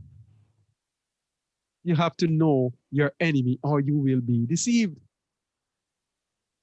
The tabernacles of Edom and the Ishmaelites are the Arabs. The Moabites are, what do you call it now? Debate. You can debate it, and the Hagarenes are some Arabs, Arab type of people, I think. If I can remember from my research. But the whole idea is it gives you Gabal and Ammon and Amalek and the Philistines and Tyre. It tells you that most of the world are going to want to see us wiped off the face of the earth. Don't get it twisted. All right? So we're going to narrow down now on who our true enemy is. You have anything to say, Shamuel? No, bro, you can continue. Okay. Or Wayne? Not yet. Okay. We're going to zero down now on who our true enemy is. And get ready for this. And get your heads and your eyes opened. All right? The true enemies of the entire earth. These are our enemies. Enemies of Israelite. But these people have become enemies to their own people, to the entire earth. Revelation 13:1. Read, please. Revelations chapter 13, verse 1. And I stood upon the sand of the sea and saw a beast out of the sea, rise out of the sea, having 7 heads and 10 horns, and upon his horns 10 crowns, and upon his heads the name of blasphemy. All right. You want to see the beast? Yay! You want to see the beast? All right. We're going to continue and show you. What you see in this picture? What stands out in this picture? A confederacy, an alliance. Yeah, but look at the picture carefully. Edom. Ah, the tabernacles of Edom. All of these are Romans, Edomites, Hittim. And Broby, not to cut you, it's the exact same theory they are applying here. The idea that the devil always gives multiple options and makes it look like it's not the same enemy. Yeah, Yes. so he gives you variety, just as Christianity. He gives you all the denominations so that you think there is no association to the mother harlot. Yes, this group controls the world. Richest countries in the world. The only one there is Japan. And I'd like to know which nation the Japanese are. Some people say they're Moabites, but nothing concrete about it. But all of them are Edom. What about the flags?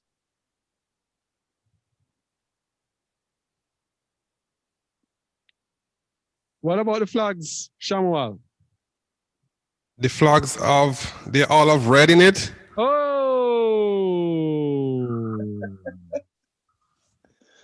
And I saw a woman sit up on a scarlet colored beast. Yeah. Scarlet. Yeah. G7. And we know, most people might not know, but we know how the Most High works by confirming his thing. Let's get some confirmation here. The letter A is equal to 1 and the letter Z or Z is equal to 26. What is the letter G? 7. 7, confirmation. Yeah. This is a beast. These are the people who are pushing this vax. You have Canada, and we know how Trudeau is pushing this thing. Yeah. Germany, same thing. Home of Pfizer, I think. United States, pushing. Italia. This is Emmanuel Macron. France, pushing. I don't know about this. I don't know much about Japan in that regards. England, the headquarters of it. All of these people are the people pushing the vax. Yeah. Isn't Italy Moderna? Oh yes, Italy's Moderna, and here is AstraZeneca. Yeah. Wow, and here is Johnson and Johnson. Johnson, exactly. Yeah. Oh, whoa. They have shared the pie amongst themselves. Yes. This is a beast that is causing all to take the mark. You know, I was talking about fasting because there's more to be revealed coming up. I was talking about fasting. Yeah. And wow, I didn't record this on this. Oh boy. I was talking about fasting. And this week I did a 3-day fast. And I asked the Most High for among other things for revelation of his word. And this is what he gave me. Because he has given me more insight. He's given us more insight into what Revelation is actually saying. And that's why I'm saying it's good to fast. And it's also good to respond to the word, because the reason I did this, I was doing a radio program on Just a Word Radio. And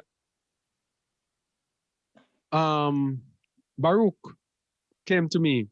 Every time Baruch was to be shown another revelation, Baruch was told to fast 7 days. And then the Most High would do it. So I said, you know what? I'm going to try it for 3 days and see what I get. And I believe he has given me something here. And we're going to see. All right? Yeah. So let's go with the 7 heads. These 7 heads now. 7 heads. Revelation 17:9. We're going to see what the 7 heads mean. Read, please. And here is the mind which hath wisdom. The 7 heads are 7 mountains on which the woman sitteth. All right, so we in the natural realm, when we look at the 7 mountains, we are saying, okay, 7 mountains is Rome. Rome sits on 7 mountains. All right? But there's a spiritual understanding of this, because mountains also refers to people. exalted people. Mountain is from the Greek oros, probably and from an obsolete word, to rise or rear, perhaps akin to G142 compared G3732. A mountain as lifting above the plain. What this means is exalted above the others. Mountain, all right? It means exalted above the others. So, I shall these ascend. people, pardon? I'm saying I shall ascend above the heights of the congregation. Yes. These people, these nations are in this G7 because they are the richest nations in the world. They are exalted above the rest. Mm, 7 heads, Mm. 7 mountains. mm. The G7 mountains. Let's look. What is the G7? 7 mountains. Read, please. The G7, or Group of Seven, is an organization made up of the world's 7 largest so-called advanced economies: Canada, France, Germany, Italy, Japan, and the United Kingdom and the United States. You see that? The 7 largest so-called advanced economies. That means they are lifted up above the other economies. But we're going to see something very important. They have attendees, and there's one attendee that's very important. Attendees include, read please. Attendees include the G7 nations, head of government, plus the president of the European Commission and the president of the European Council. Oh, this is very important. The European Commission and the European Council. Don't forget that. Keep that in the back of your head. All right? So to make the point that these people, these nations are exalted, lifted up above the rest, let's see why China is not in it.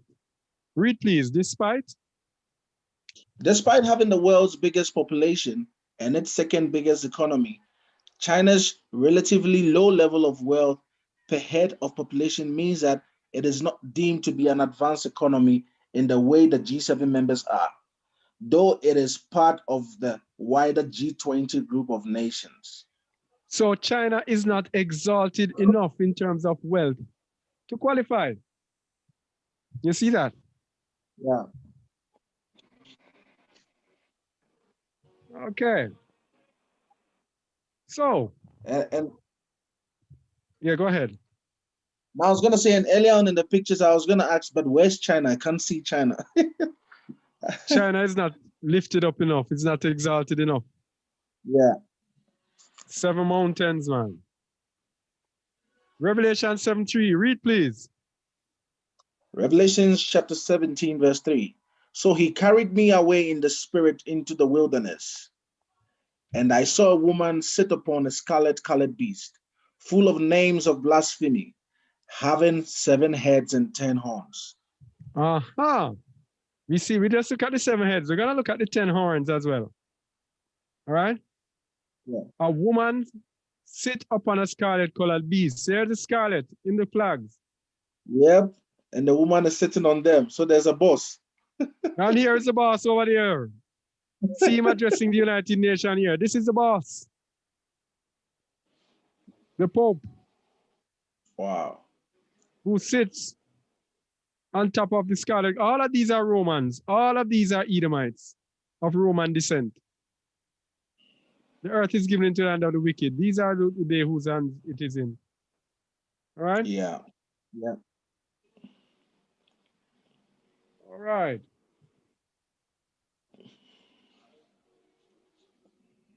All right. So we said they have an observer, European Union, right? Yeah. Read about European Union up there, please. The European Union, EU, is a member of the G7, formerly the G8. It has been dubbed its 9th or 8th member, holding all the privileges and obligations of membership, but without the right to host or chair a summit. All right, so what did he say? I had 7 heads on what? 10 10 horns. horns. Oh, 7 heads and 10 horns. Where did these 10 horns come from? Where did these 10 horns come from? European Union is made up of 28 countries, and we know who are in the numbers, who understand biblical numbers, know that this 28 is the number 10, right? But that is the least, that is just a confirmation. We're gonna show you where the 10 comes from. All right? This is a G7 nations in their scarlet, and this is Yeah. European Union. European Union, why does European Union have to have 2 people? 2. What is it doing with 2? If you are observing something, you just need 1 person to observe, don't you? Mm. They need 2. You should start, open up your eyes and say, why? But where does the 10 come from? 7 head and 10 horns. Where does it come from? The Bible tells you of a future time when the 10 horns will have their own power base. Where is it? Let me get it. Let me see if I can get it. It's Revelation. Revelation. Where is it again? Let me see if I can remember it. 1 hour with the beast.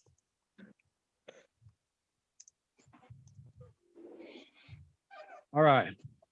Revelation 17:12. And the 10 horns, read it, please. And the 10 horns which thou sawest are 10 kings, which have received no kingdoms as yet, but receive power as kings 1 hour with the beast. In a future time, you see, with this beast kingdom that is being set up, they are going to be able to set up their kingdom. I'm going to show you the kingdom that they want to set up. They are going to be able to set up their kingdom for a short period, 1 hour with the beast. So it's like as soon as they set up their kingdom, little after, the wrath of Yahuwah is going to pour out. Right?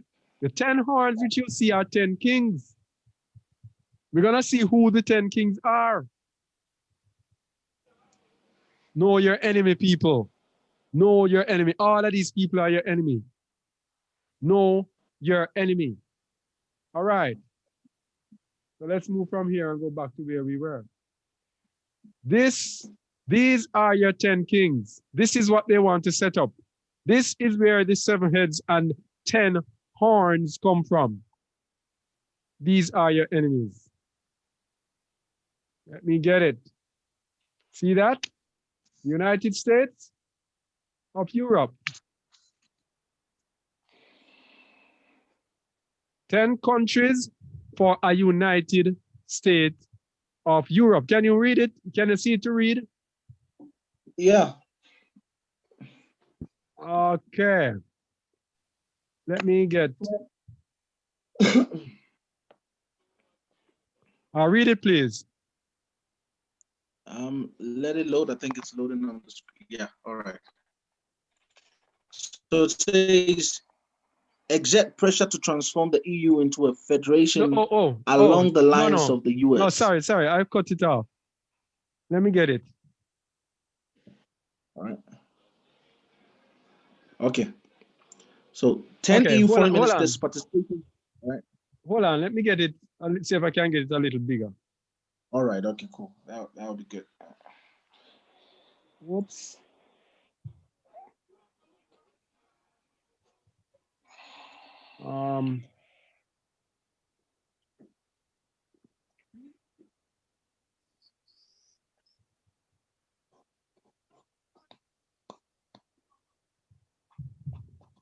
Pardon me, just give me a little sec.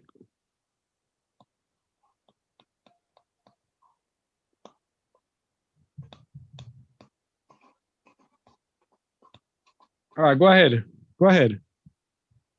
10 EU foreign ministers participating in a study group for the future of Europe aim to exert pressure to transform the EU into a federation along the lines of the US. Together, they have prepared what the front page headline in Die Press described as a plan for transformation into a European state. On 19 June, the 10 ministers presented an initial report to the EU officials who will likely benefit the most from the initiative. Commission President Jose Manuel Barroso, European Council President Herman Van Rompuy, European Central Bank President Mario Draghi, and Eurogroup President Jean-Claude Juncker. The study group for the future initiated by Germany's Guido Westerwelle, which does not currently include an official French representative, proposes to put an end to the dominance of national government leaders and give greater authority to the European Commission. In particular, the European Commission President, who will be elected by universal suffrage and granted the right to form a governmental team, making him or her the most powerful politician in Europe. The group also recommends replacing European councils of ministers and heads of states with a chamber of states in the European Parliament. National competencies, most notably the management of borders, defense, public spending, will be transferred to the Federation, making membership of the Euro irreversible. Oh, hold on, just like the United States. All right.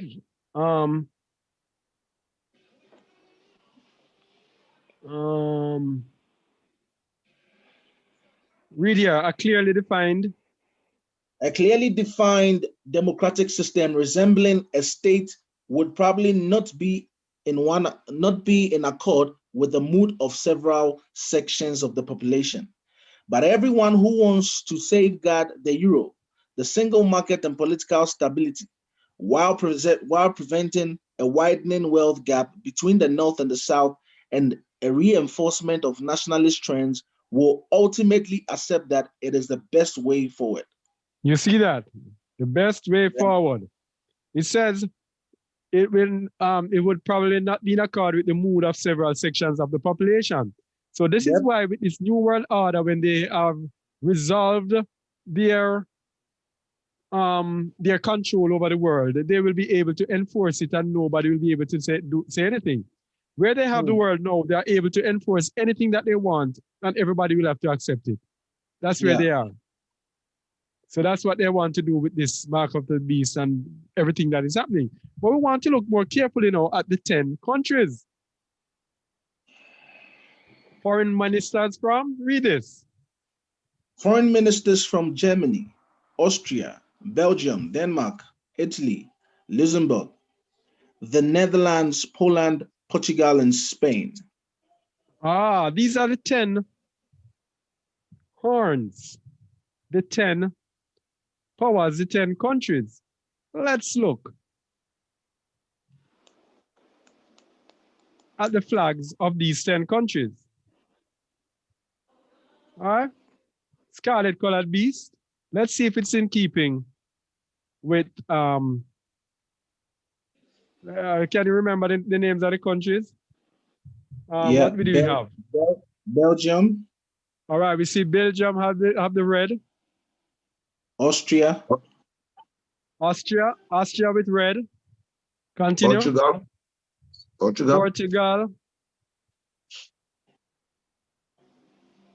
Portugal with red. Continue. Was it the Netherlands? Netherlands with red. Spain. España. Spain with red. Who else? Germany. Alemania. Alemania. Germany with red. Yeah. Who else? Let me get back and see who we missed. Is that Italy? Italy. Um, Yeah. Italy. Yeah, Italy. Let me go there. Where am I? Italy. We did Luxembourg. Italy, Yeah. red. We did Luxembourg. Yeah. Next, Luxembourg with red. Yeah. Else we missed. Everybody red up because the beast is scarlet colored people. Yeah. We could search and search. We're not gonna find one of them without red. And see, we have nations here without red. But that beast has to be red. All right.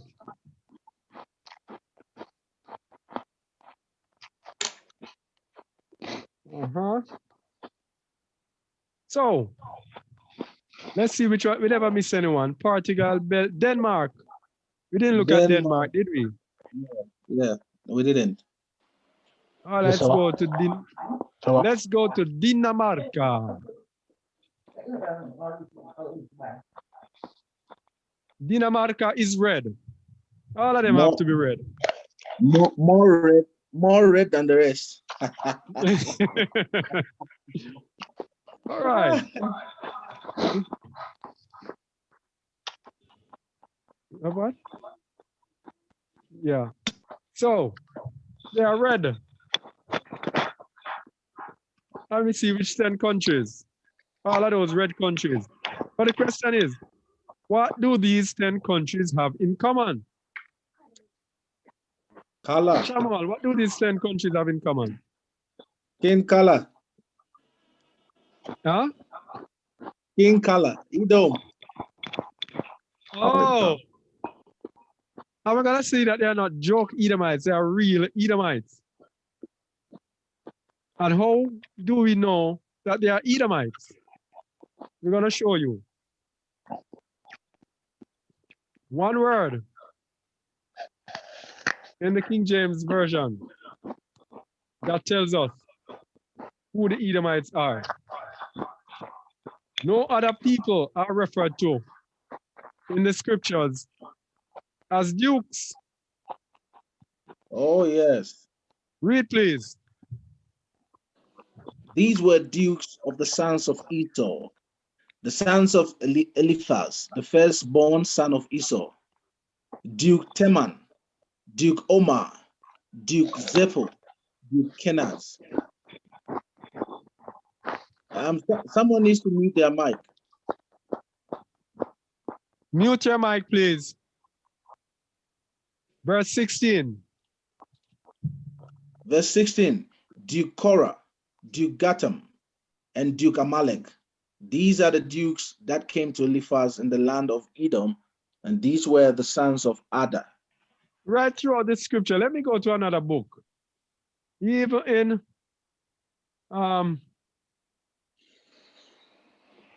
First Chronicles 1:51. Read, please. First Chronicles chapter 1, verse 51. Hadad died also, and the dukes of Edom were Duke Timnah, Duke Aliah, Duke Jephthah. Ah, the dukes. Everywhere you want to see. First Chronicles 1:54. Read, please. Duke Magdiel, Duke Iram. These are the dukes of Edom. So this is how you know the Edomites today. Guess what? These people have not left their architecture, and they have not left their duchies. Or duchies, they call it? Yeah, duchess. Yeah, they have not left their dukedoms at all, because all 10 are dukedoms. All 10 of them.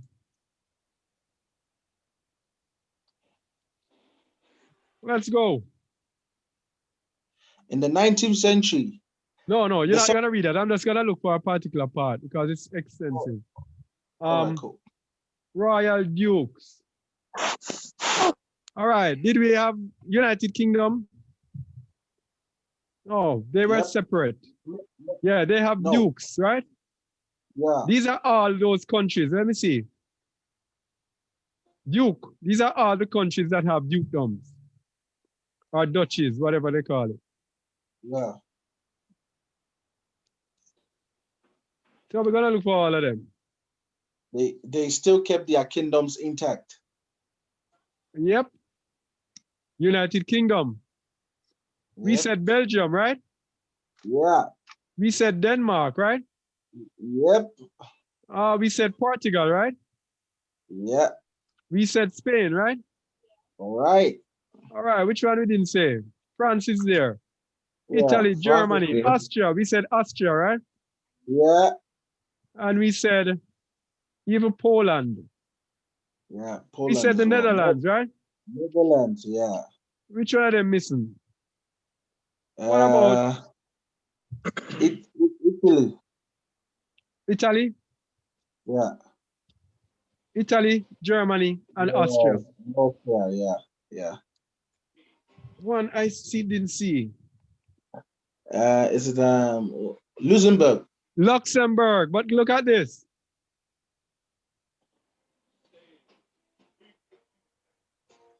Read this that I have here, please. During the 19th century, read it, please. During the 19th century, many of they are so tiny. All right, let me read it. During the All right. 19th century, many of the smaller German and Italian states were ruled by dukes or grand dukes. But at present, with the exception of the Grand Duchy of Luxembourg, there are no dukes ruling as monarchs. So we see Luxembourg has its duchy as well, right? Yeah. So every single one on the map, every single one on the map have dukes. These are Edomites coming together to rule, wanting to take over the world. That's it. I mean, they have the world already, but they want to own the world and make everyone their slaves. You see that, Samuel? Yep. And they have positioned themselves. I just the whole deception, right? How clever these people are that they think things through. Nothing they do is a coincidence. The way they've created themselves as alternative nations that have nothing in common. But meanwhile, they are all from the same very source. They are the Yes. Romanos people. Yes. All of them. When the Roman kingdom broke up, these were the different kingdoms. They are Romans. Yep. Even the country called Romania. Look at the name. Romania. At least they are honest. Yeah. And if you notice, if you look at them, they look exactly like the Romans. Yeah. They look like Italians. Yeah. I used to, when I used to watch Olympics, I used to marvel out. I was like, oh, Romanians look like Italians. So much like Italians. They're the same people. Yeah. Albanians, Romanians, all those, Yep. they all look the exact same, like the Italians. Yep. So we have to know our enemies. These people are enemies, people. These people are our enemies. Esau is our enemies. Esau has a perpetual hatred for Jacob. Yeah. Perpetual means he will forever hate Jacob. And let's go to is it Malachi 1? Yeah. Let me see. They will always hate us. So don't ever think that these people will ever like you. It's spiritual. They can't do any better. They just have to hate you. It might sound funny, but they can't do any better. As much as they try. Um, mm, no, it's in, I think it's in Obadiah, most likely. Um,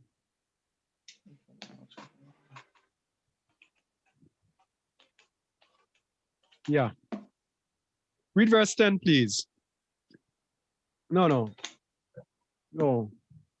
Let me see.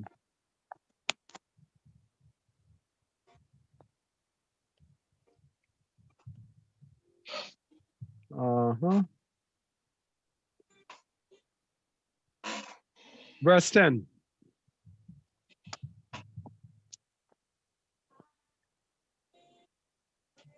You're seeing it? No. Not there. Oh. How come?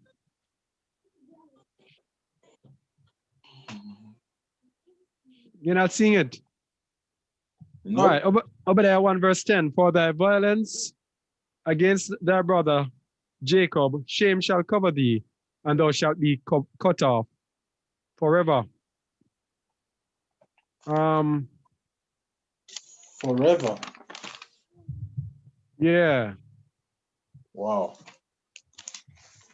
The Most High doesn't play with his people. No matter who you are, don't hate his people. All right. So where are we now? We're at the border of wickedness, right?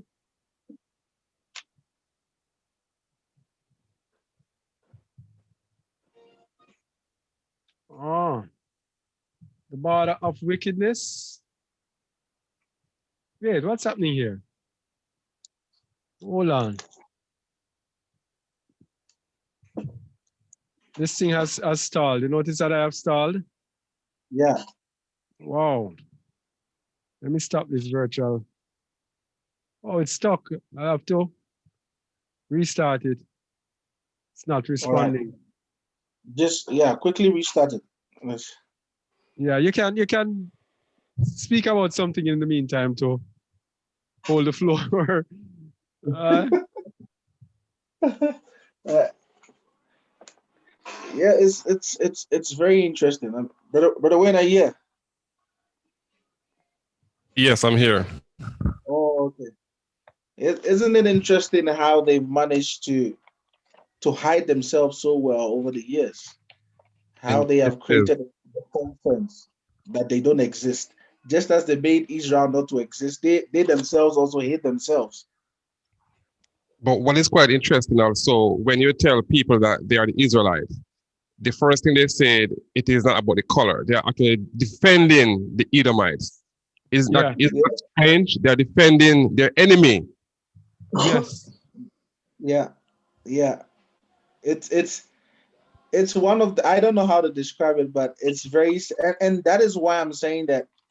And that's why I also believe right now that if you don't leave Christianity, there is no way you'll be able to boldly understand and be able to profess what Yahuwah is trying to show his people. All right. Because Christianity will make you cringe. To talk about color is a thin line. You become a racist or you are labeled as something. You don't like people. All right. So their story is so well crafted that you become an enemy once you talk about anything to do with color. But it's okay for us as Black people to accept anything. Have you noticed we are the only race that can accept anything and everything? It's true because, Can I say something? go ahead, brother El Pedro. Yeah, we accept anything because first, the worst thing you can ever remove from a person is his identity. Once you remove his identity, then you can reprogram the person. So that's what actually happened to us. Our identity has been removed, then they reprogrammed us according to their needs. Yes. Therefore, it is very difficult for us to accept back who we are because we've already been reprogrammed by their way of life. Conditioned, This yes. is why, even if you were to look at us today, we model everything according to them. Yes. You see that? We speak according to them, we dress according to them, we speak their languages, we do everything according to them because we've been reprogrammed. So Yes. here needed is Ruach HaKodesh in order to awaken the identity that has been actually being asleep within us so that we can be able to understand who we are and then get to understand exactly who our Father is and who our Savior is. Then we'll be in line with the Torah. Wow. Wow. That is profound. That is profound. Yes. All right, whenever you're ready for me. We are ready. Hold on, Brother B. One last point, just to add to Brother El Pedro. Go ahead, bro, Wayne. Brother El Pedro, you were saying we don't know our identity. We have lost it and replaced it with that which they gave to us. And you know what? It started even in the school system. Because Yes. when you were vulnerable, very young, and you go in their school system, they place in you that which they want to place in you, and you grow up believing it. So when you become old and the truth come to you, it is so difficult to accept that which is truth. True. Exactly. True. Yep. Bro, B, quickly. Yeah. Isn't it a part of what the cases in Deuteronomy said that we'll be given a strange tongue? Mhm. Yes. So they took away everything, identity, beliefs, everything. They stripped us down naked. Yep. And then they started reprogramming us. So now that's why we speak. Many of us try to sound like them because if you're not slurring, when you're right, it means you're not speaking. You You don't twang, as don't they say. twang. Yeah. Then you're not of this world. And that is why they are hurrying to get the children back into the school so that the reprogramming can continue, yeah? Mhm. That's true. All right. We've actually just, can I say something? I'm sorry. Yeah, go ahead, bro. Our government here actually, they closed everything else for the last 30 days. But yesterday or the day before, the president came up saying schools, only schools can go back to their normal function. Only schools and nothing else. See that? Programming has to continue. Exactly. All right. So we are talking about Edom now. Malachi 1:4. Read, please. Malachi chapter 1, verse 4. Whereas Edom says, we are impoverished, but we will return and build the desolate places. That saith Yahuwah Tabaoth. They shall build, but I will throw down, and they shall call them the border of wickedness, and the people against whom Yahuwah hath indignation forever. So Edom is the border of wickedness. Know your enemy, people. How can you be there rooting? They have some people every day they get up and talk politics. Republican this, Democrats did. How can you be rooting for these people? And they are the border of wickedness. You have to know who you are and know who your enemy is. And why people do this, they don't know that they are the enemy. That is the problem with our people. They don't know that they are our enemy. They won't listen to us to tell them who their enemy is. Question on YouTube. Yeah. Who are the friends of Mammon? It's Luke 16, verse 9. Well, that's kind of off topic. The friends of Mammon. I don't really want to detract right now. What should I do? Hold it until I finish? Yeah. But to summarize it, you already mentioned it previously when you highlighted that to be part of the G7, you need to be what? Strong in the pockets, wealth. Yeah. All right. And that's why you have America there, whom on their currency is written, we trust in who? God. Yeah. On their currency. Yes. So The they God of represent fortune. Yeah. Uh-huh. All right, where were we? Oh, yes, and Yahuwah is angry with them forever. This is why these people are going down like this. All right? They're going to go out in a blaze of the opposite of glory, of shame. All right? Yeah. And if Edom is the border of wickedness, if Edom defines wickedness, what we're doing, we're looking at the enemy from different angles. We looked at it from the border, from the angle of them being our slave masters, our oppressors.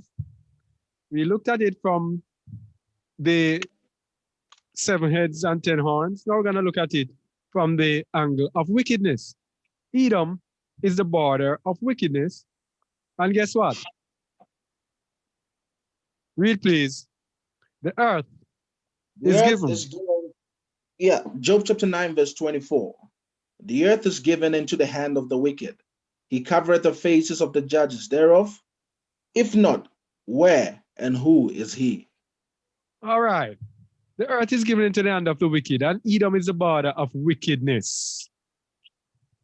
Therefore, as we saw with the 7 heads and 10 horns, the earth is in the hand of Edom. Yeah. Yes? He covered the faces of the judges. He perverts justice wherever he goes to make sure that he gets what he wants. All right? Yeah. Esau is our real enemy. Don't get it twisted. And Esau is also the real enemy of Esau. They are now the enemy of their own people because they are going to destroy their own people. So if you're an Edomite who is watching this, this is also for you. Don't think that they are our own. Your own people are your own enemy. Because your own people are also going to destroy you. They are hell-bent on also destroying you because they say there are too many of you on this earth. What an oxymoron. Yeah.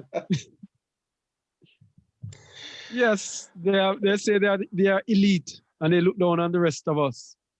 And the rest of us are just humans who don't really have any purpose. So let's get rid of them. So you know what?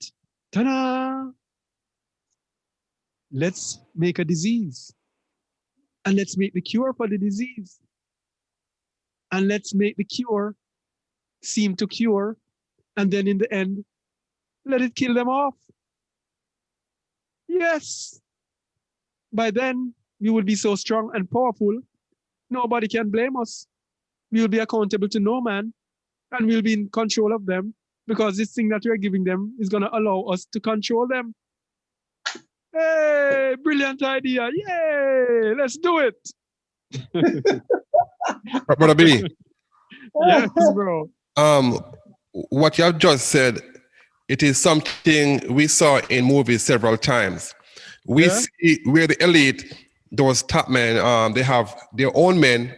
They make some kind of, with a poisonous bomb or whatever it is, in a lab. They make it and they test it and they check it out and everything, and it's good. What they do, they kill them off right there. The same ones who made them, they kill them off. Their own people. Yes. Because they are the ones who are supposed to be in control of the power. They make sure it works first. Yes. Okay, they close that door, and their own people in there, let me out, please, please, please, please. They stayed there and died. It's the first thing happening now. Border of wickedness, man. They are so wicked, they are wicked against their own. There's a question, another question as well. It says, what about non-proselyte Israelites? Are they also enemies because they are strangers? No. No, a stranger can join themselves to Israel. All right. And okay. Let me explain before. All right. All right. A stranger can join themselves to Israel.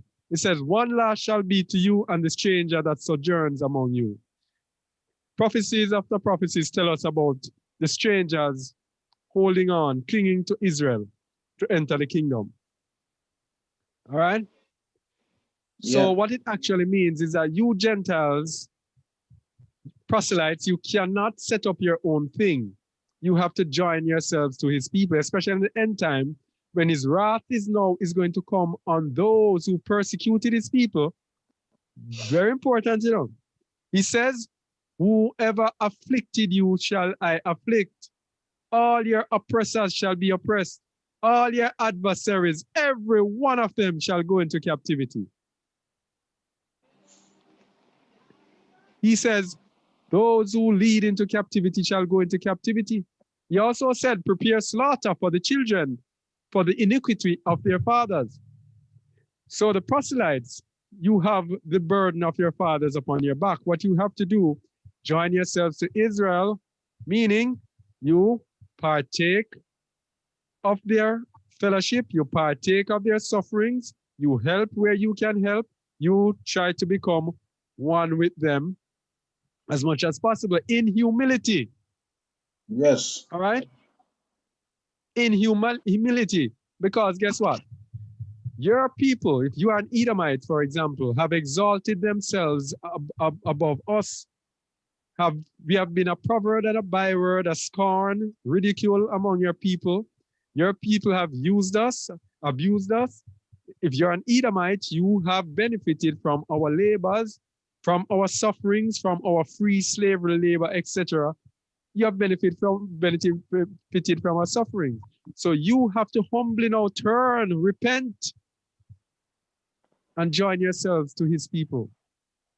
Help his people. Help to wake up his people. All right? You're saying something, bro?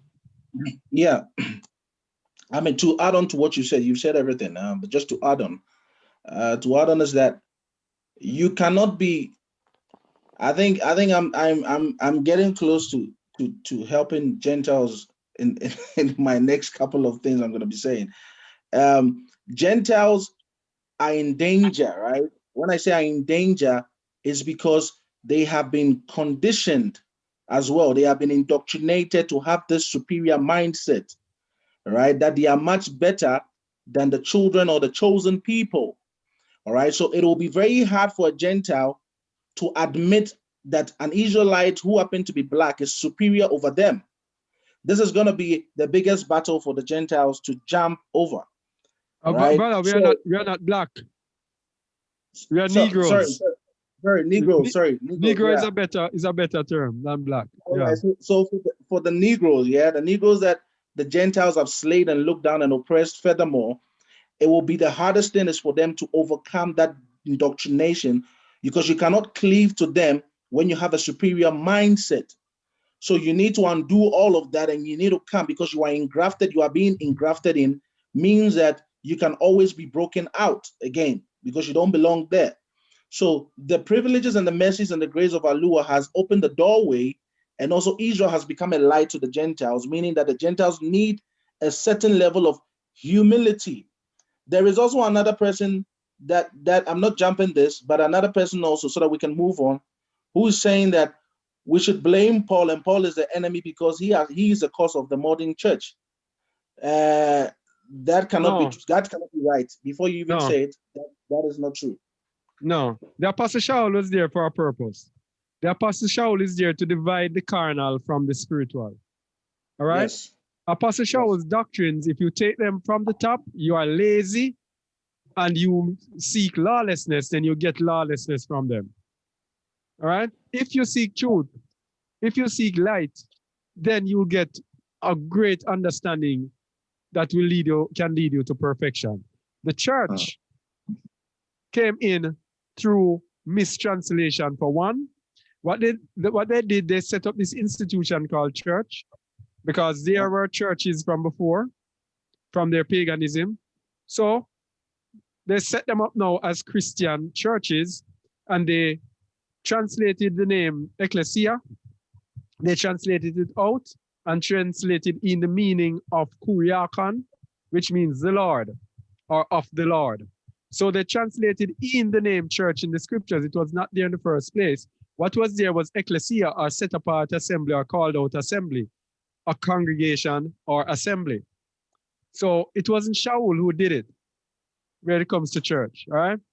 But what they did, they used the top part of the scripture that is there for everyone without going into the depths of it, and validated their church. So they used Shaul's writing to validate the church, not to set it up. And so in other words, Paul has been put there as the divider between them who really truthfully want the gospel, the true gospel, not just the figment of their imagination of what they want to see and hear. Yep. But those who love the Most High are going to dig deep to understand Paul. That's why Peter said, Paul is hard to understand. All right. And this is what happens when many unlearned people take Paul's writings. And what do they do with it? They lead themselves to their own destruction. So there are other easier writings because the apostles all agreed on one doctrine. They weren't divided in doctrine. So you cannot take Paul's writings alone and then forget about all the many other people that scripture has, the Most High has used to speak his word, all right, to establish his word.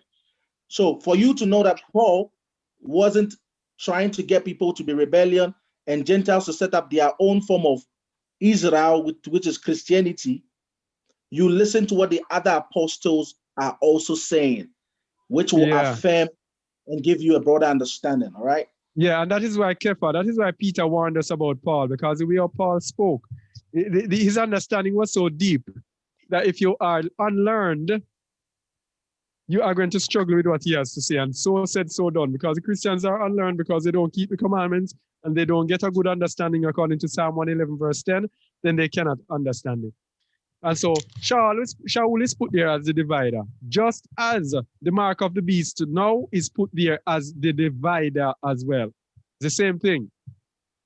It's a divider to set apart the remnant. Yeah. All right? Yeah. So where are we now? You were gonna say yeah, okay, cool. Okay, we're saying Esau is our real enemy. And we were saying that we are at the end of the age, because how you know that Esau is ruling is that it was prophesied that Esau will be the end of the age. So whomever is ruling at the end of the age, that is Esau. Whichever nation, whichever people are ruling the world at the end of the age, that is Esau. 2nd Ezra 6 verse 9. Read, please, Blow. 2nd Ezra 6 verse 9. For Esau is the end of the world, and Jacob is the beginning of it that followeth. So Esau is going to end the age. Us, Jacob, the descendants of Jacob, are going to rule the age to come. That is when the Messiah returns and we ruling the age. All right, so you have to know the enemy. Esau is the enemy. So whomever is ruling the world at the end of this age is the enemy. This is a 7-head and 10-horn beast. The G7 and the European Union. Yeah? Yeah. Yeah. So how will the age end? As we were saying, that I'm just gonna give you some scriptures because I don't want to dive into this. We've been through these several times before. The age is going to end with the divider, the mark of the beast. Revelation 13, 16 to 18. And the beast has a short time. Can go to Revelation 12:3 when it says Satan has a very short time, so he comes in great wrath. Revelation 13:5, that tells you that the beast has 42 months. And Revelation 15 and 16 tells you what happens to those who don't take the mark. And then 16 tells you the plagues for those who take the mark. So Revelation 12 tells you that Israel is going to be brought into the wilderness for 3.5 years to be protected from the face of the serpent. And then the destruction of those who took the mark will take place. And we can find that in Revelation 19 and 2nd Ezra 13. Then we will have the return of the Mashiach. Just want to give us a timing so we have everything in perspective. Understand? But back to this G7 people, the 7-head, 10 horns. Read, please. Leaders of the G7 of rich democracies have vowed to boost supplies of COVID-19 vaccines to the developing world, although divisions remain over the speed at which the West should share its doses. So these people, as we tell you that these are the headquarters, these are the people who are pushing this thing. They stand to gain monetarily from it. Monetarily and in terms of power and ultimate control. These people are the people who want to enslave the world, because these people, this is Esau who is going into captivity. Let's go and show Esau in captivity. A remnant of them, Esau shall be destroyed, but a remnant of them shall go into captivity. This is what they're trying to avoid. Amos 9:11-12. This is what they're trying to avoid. Read, please. Amos chapter 9, verse 11. In that day will I raise up the tabernacle of David that is fallen, and close up the breaches thereof. And I will raise up his ruins, and I will build it as in the days of old. All right, he's going to raise up the tabernacle of David through his seed, Yahusha HaMashiach. All right, he's going to raise it up and build it as in the days of old. In the days of old, Edom was tributary and slaves of the children of Israel under David. That's just how it was. And that is how it's going to return. As it says in verse 12. Read, please. Verse 12. That they may possess the remnant of Edom and all of the heathen which are called by my name, saith Yahuwah that doeth this.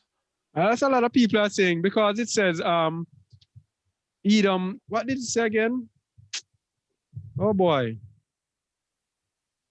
That there will be none remaining of Edom. Remember that, Shamuel?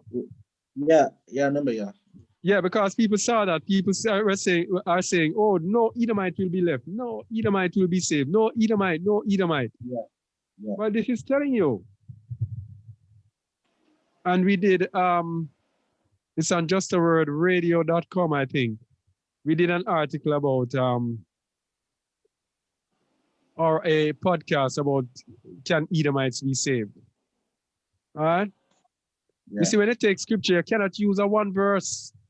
If you are going to take that verse and say, no, Edomite can be saved, you are going to be like Christians who just pick out a verse that sounds so convincing without using precept upon precept.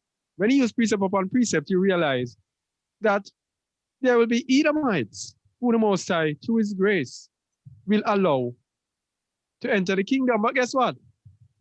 These Edomites are there to actually pay for what their fathers have done. If no Edomite is allowed to be saved and be entered into the kingdom,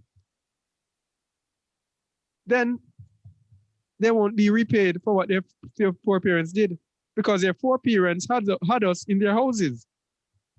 We were the ones who run their houses. Yes? The house slaves, as they call them. So, if there is no Edomite in our houses to be our slaves, then they would have escaped that punishment or that humility, as it were. So Edomites are going to be in the kingdom. Verse 12, read please. Verse 12, that they may possess the remnant of Edom and all of the heathen which are called by my name, saith Yahuwah that doeth this. So heathens and Edomites, there will be a remnant of them who will be possessed or owned in the kingdom. That's it. To add on to you as well. Yeah. Just to help someone get clarity and understanding, because I'm sure if there's an Edomite listening, they might be wondering, is this the condition for this salvation? All right. Now, look at Deuteronomy chapter 28, verse 15. All right. And see how the Most High works, so that you understand that nothing he ever does is what is bias. So he says, but it shall come to pass, if thou would not hearken unto the voice of Yahuwah thy Elohim, to observe to do all his commandments and his statutes, which I command thee in this day, that all these curses shall come upon thee, and do what? And overtake thee. So in other words, the reason why we today, all right, the reason why Israel is scattered today, the children of these forefathers, is because of what the forefathers did. All right, so we don't sit here saying, oh, but I wasn't part of it, but I wasn't there. Why should I suffer for what my great-great-grandfather and mother did? This is exactly what it looks like. And that's exactly what Brother Kazak is explaining to everyone who is listening, who is a heathen and is a Gentile, right? that this is exactly what happens. That we say the Most High is holy, He's what? He's just. This is what His holiness. All right, boy, you got cut off. All right. Where were we? Esau, the end of the world. Oh, I was at how will the age end? All right. So we were here with the vaccine. Then we are now here. Never trust your enemy. This is why we give this presentation today. Never trust your enemy. And I was saying, as we were speaking about Edomites, any Edomite that is watching this, your own people are your enemies. We now have the same enemy. Trust me on that.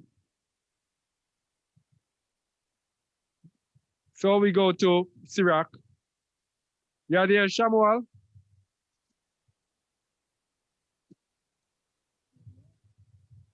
Who is there? Am I still here? Yes, you are. Oh. All right, Sirach. Brother Wayne. You have to take your echoing. Brother Wayne is there?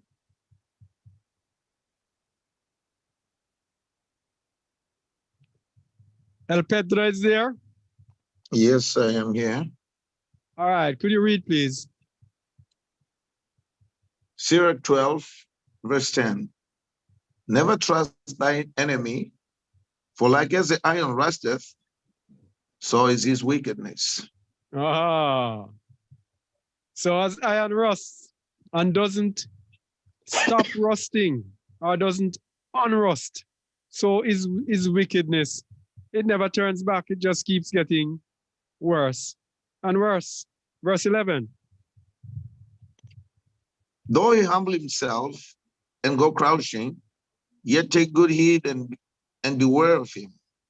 And thou shalt be unto him as if thou hadst wiped a looking glass. And thou shalt know that his rust hath not been altogether wiped away. All right. So if you take good heed and beware of him, then you're going to see right through him and see exactly what he's about. Verse 12. Set him not by thee, lest when he hath overthrown thee, he stand up in thy place, neither let him sit at thy right hand, lest he seek to take thy seat. And thou at the last remember my words, and be pricked therewith. All right. Don't let him come close to you. Don't let him go close to you. Don't trust him. That's what it is saying. Never ever trust your enemy. All right, and we are touching down now. The enemy himself has done a wonderful job with religion, which is why we have to understand how the beast system works. It is religion. The woman sits upon the beast. It is religion that is used to sustain the beast. Because the deception of the enemy uses religion to deceive us, to deceive the whole world. Okay? Firstly, he gave us a religion that keeps us in darkness. And if we go to Isaiah 8:20,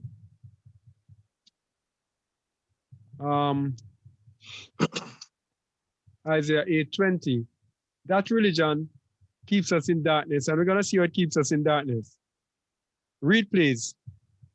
To the law and to the testimony, if they speak not according to his word, to this word, it is because there is no light in them. All right. And if there is no light in them, that means there's darkness in them. So they gave us a religion that says law done away with. No law. All right? Go back. If you obey the law, you're falling from grace. So they gave us a religion that says no law, which keeps us in darkness. Okay. So, in order to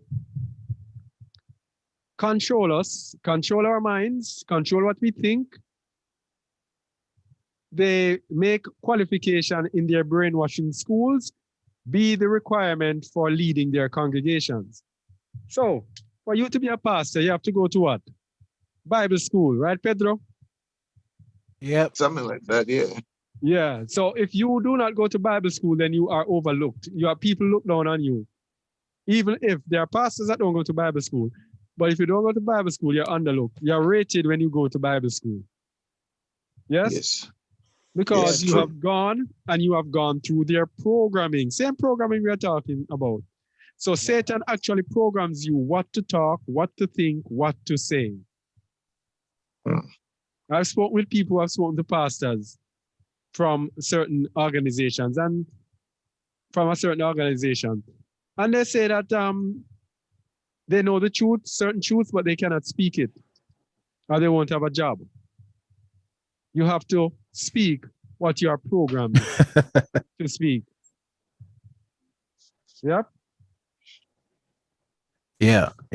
Yeah. So, here's all the, we're speaking of different ways how the enemy has deceived us. He has made us not know who we are. Through their religion, which tells us, oh, it doesn't matter who you are. Israel is scattered, and the Israelites are those people who are in the land of Judah, those Caucasian people who call themselves Jewish, Israelis. They are the true people of the book. All right? They make us not know who we are. And if you don't know who you are, as El Pedro had said earlier, you are easily programmable. Yeah? And of course, Isaiah 1:2-3, the ox knoweth his own and the donkey's master's crib, but Israel doth not know, my people do not consider. That was our captivity, but the Most High had promised to awaken us, but these people are trying to keep us asleep. All right? The enemy has also skillfully used religion. You're saying something? No. Continue. Yeah. I'm agreeing to what you're saying. Okay. The enemy has also used religion to make us unaware that we have an enemy. So the religion of Christianity, everybody's equal. Everybody's one. He's the God of everybody. Neither Jew nor Gentiles. Okay? Everybody's equal. But yet still, at the head of every major organization is an Edomite. But yet still everybody's equal. So they give us the illusion of equality to let us forget our individuality, for us to forget who we are. So when you believe what they say, then who you are does not matter. I remember people on my case, you're an Israelite. And I say, it does not matter. I could be an Israelite 100 times, it doesn't matter. What does it matter? Those days I was in darkness of churchianity and couldn't understand. I couldn't understand why is it important for me to accept that I am this Israelite. Why? It doesn't make any sense. But that is what the enemy does. Makes us unaware that we have an enemy by giving us the illusion of equality. So if everybody is equal, that means nobody is an enemy. Smart, Oh, isn't it? so yeah, no, what a guys, right? Yeah. Yep. All right, more of the things that they use religion to do. They are in addition to not making us know that we have an enemy, they make us unaware that they are the enemy. Agents of the light. Yes. So guess what they do? At the top of every organization, they are there. And there are no more missionaries than white missionaries. All over the world, they go to the worst corner, say they're spreading Jesus. So they come as angels of light. Yep. So you can't believe that these people are the enemies, because these people are the people who, the place is so poor and impoverished, and these people bring things for the people, come smiling, bringing toys for the children, helping to get water to that community. You cannot believe that these people are the enemies. That's how smart and how deceptive these people are. They also make us believe that they love us equally as they love their own. So they come in this guise of this religion, acting as if they love us. Like this person that was in the group, she did her ministry. I don't know if she was genuine or not. This is what they do. They do their ministries in Africa. And you see them advertising on television to send some money to this impoverished place. Now, mind you, these places are impoverished because of their activities. Yes. Because they have ripped and robbed and raped these places. That is why the people are living like that. If And they the continue people- to. And Pardon? they continue to oppress them. Yes. If the people are able to use their own resources for their own good and their own strength, then these people will be rich. But no, you have made them poor. And then you put it on television, send some money to Africa, send some money to this place or that place, because these people are NGO. poor. And then they Yeah. come and they pour out and act as if they're these great philanthropists. Deception. They don't love you as their own. There is a video on our channel regarding a study that was done by a white Christian that concluded that white Christians were almost twice as racist than than white secular people. So those people don't care about religion any at all, are less racist than Christian white people. There's a video on it for that. Christianity is a racist religion. Under the disguise, that's what I tell you, Satan's religion. It's so deceptive. Yeah? And that is why as a Christian, you can hate your brother and not feel any remorse to it. There's a Yep. reason why this is how they attack you. When one of your brothers leave, your pastors encourage you to be an enemy to that brother. Yeah. But contrary to that popular belief, what is the second commandment? The one the Messiah gave? To love your neighbor as as yourself. yourself. Yeah. And also, Brother B, just to add to what you were saying, can you hear me? Yeah, I'm hearing you. Yeah, just saying what they also do, they go around in these countries and they adopt these Negroes, baby, Yeah. and they raise them in the way, or they want to raise them, trying to more hide their identity. Yeah. And people are looking and say, "Oh, that's very good. He went so far to adopt the the little Negro kid. That's good." Not realizing it is just a deception. Yep. Never trust your enemy. All right. They don't not only make us believe they love us equally as they love their own, but they make us believe we are all equal. When you ask a Christian, is everybody equal? Yes, we're all equal. Everyone is equal before God. Isn't that so, Samuel? And Yep. Wayne? John 3:16. Ah. Wow. And the Bible tells you everything but that. The Bible tells you that he created Israel to be a special people above all other people. If you are above, how can you be equal? Yep. Let's go Deuteronomy 7:6. And just look at it carefully and tell me, where is the equality in this? The question now is, where is the equality in this verse? Read, please, Samuel. Deuteronomy chapter 7, verse 6. For thou art an holy people unto Yahuwah thy Elohim.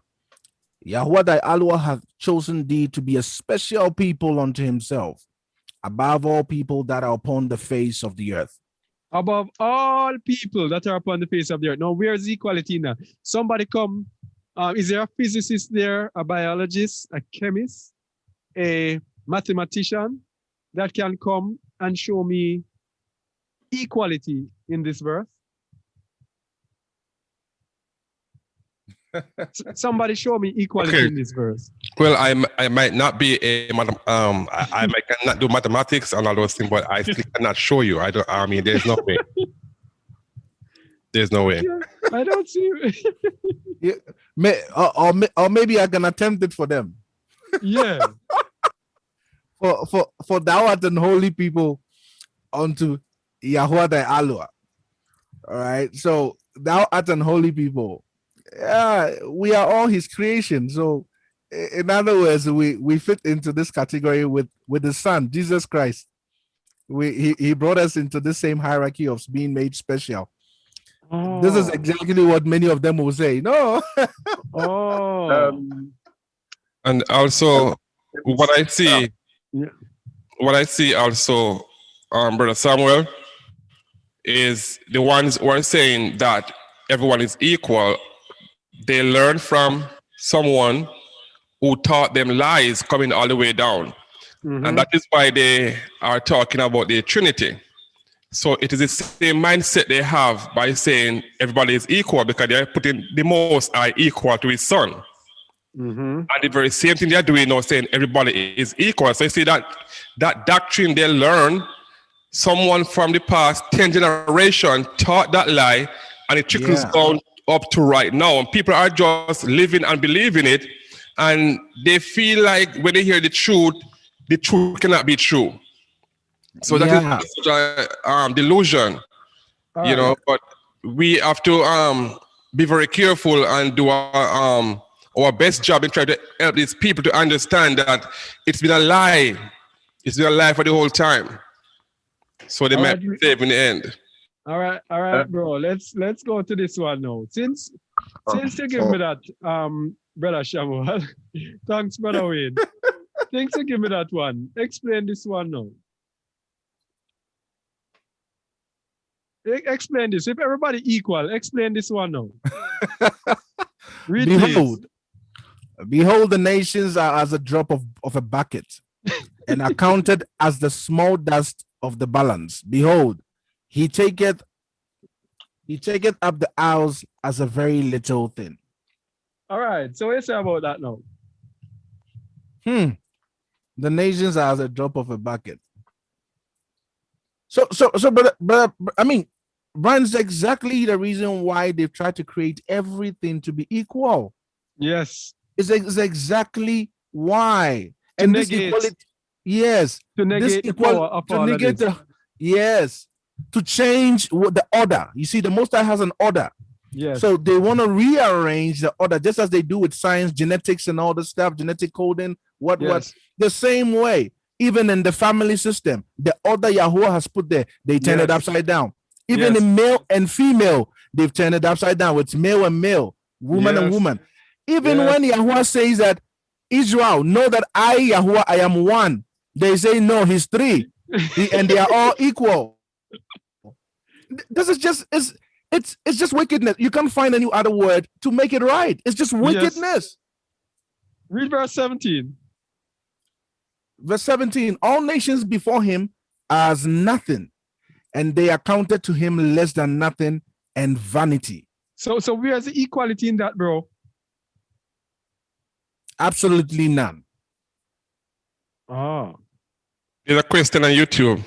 Yeah. Please address the verse in Galatians 3, verse 28. Oh, the Galatians. Whoa. Precept upon precept. Let me finish this first, because when I go to Galatians, I'll have to move. We'll have to be moving all over. Maybe it'll take a 2-hour thing to explain it. Let me see which one, by the way, if we can be quickly. It said, there is neither Jews nor Greek, there is neither bond nor free, there is neither male nor female, for you're all one in a Mashiach.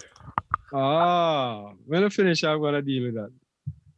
I'll Which- try to which deal ma- with that. Huh? Which makes it sound like Paul is against the laws. Yeah, Right? exactly. Let's continue the deception of the enemy. All right. Make us feel they will not pay for what they have done. That is what they have used the religion to do. So guess what with their religion now?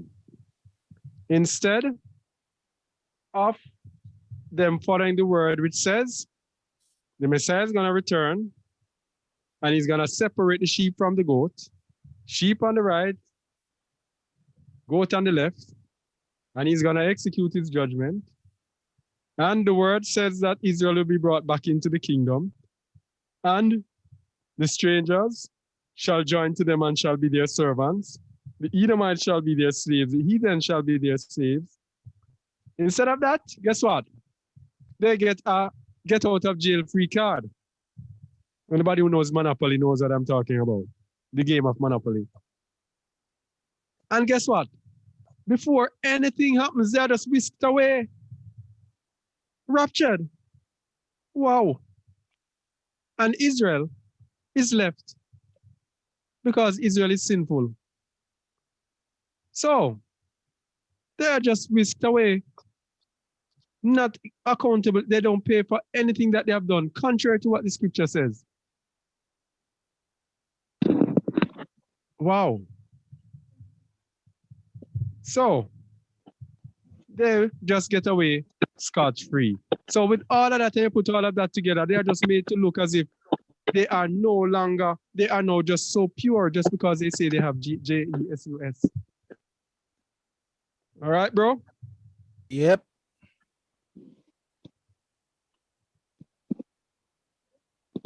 All right, so let me just conclude with this verse. If anyone has never come in, let's conclude with this verse.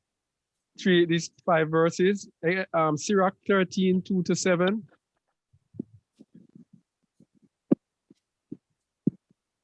Who's that? Please mute your mic, please.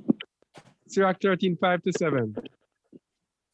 What did I say? 2-7. Yeah. So we are talking about these wicked people who are the rich on this earth, 7 heads and 10 horns who control the earth.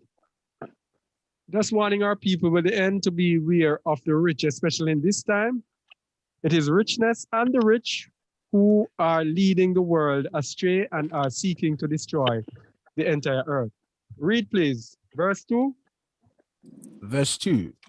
Burden not thyself above thy people while thou livest. Above thy power. Sorry. Yeah. Burden not thyself above thy power Hold while. on, please, bro. Someone's mic needs to be muted. They're a knocking thing. Whose mic is that? Yeah, there's a mic that is.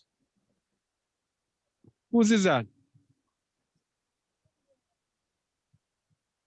All right, seems like you can go now, bro. All right. Sirach chapter 13, verse 2. Burden not thyself above thy power while thou livest, and have no fellowship with one that is mightier and richer than thyself. For how agree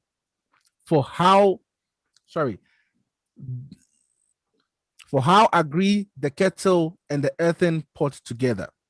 For if the one be smitten against the other, it shall be broken. The rich man hath done wrong, and yet he threateneth without. The poor is wronged, and he must entreat also. If thou be for his profit, he will use thee, but if thou have nothing, he will forsake thee. Know this about the rich man. If thou be for his profit, he will use he thee. will use thee. But if you have nothing, he will forsake thee. So when they're coming now and telling people, oh, we have to divert the money to the poorer areas, it's because they have something to gain. They're even paying people to take this thing, paying countries to take this thing. Why do we think they have something to gain? Yep. That is why they do it. Yeah. The IMF, our famous uncle BG. Yes. They have something to gain. That is why the gain is the enslavement of the world. That's what they have to gain. That's why they are wooing the poor people. Oh, the African Americans need to take it and the Latinos need to take it. Oh, they are the most vulnerable and they are this. Oh, they have something to gain. If you have anything, he will live with ye. Verse 5. Verse 5. If thou have anything, he will live with thee. Yea, he will make thee bear and will not be sorry for it. And will not be sorry for it. Very important. He will destroy and not even care. Verse 6. If he have need of thee, he will deceive thee and smile upon thee and put thee in hope. He will speak thee fair and say, what wantest thou? Oh, so a very nice and patronizing because he wants something from you. Never ever forget.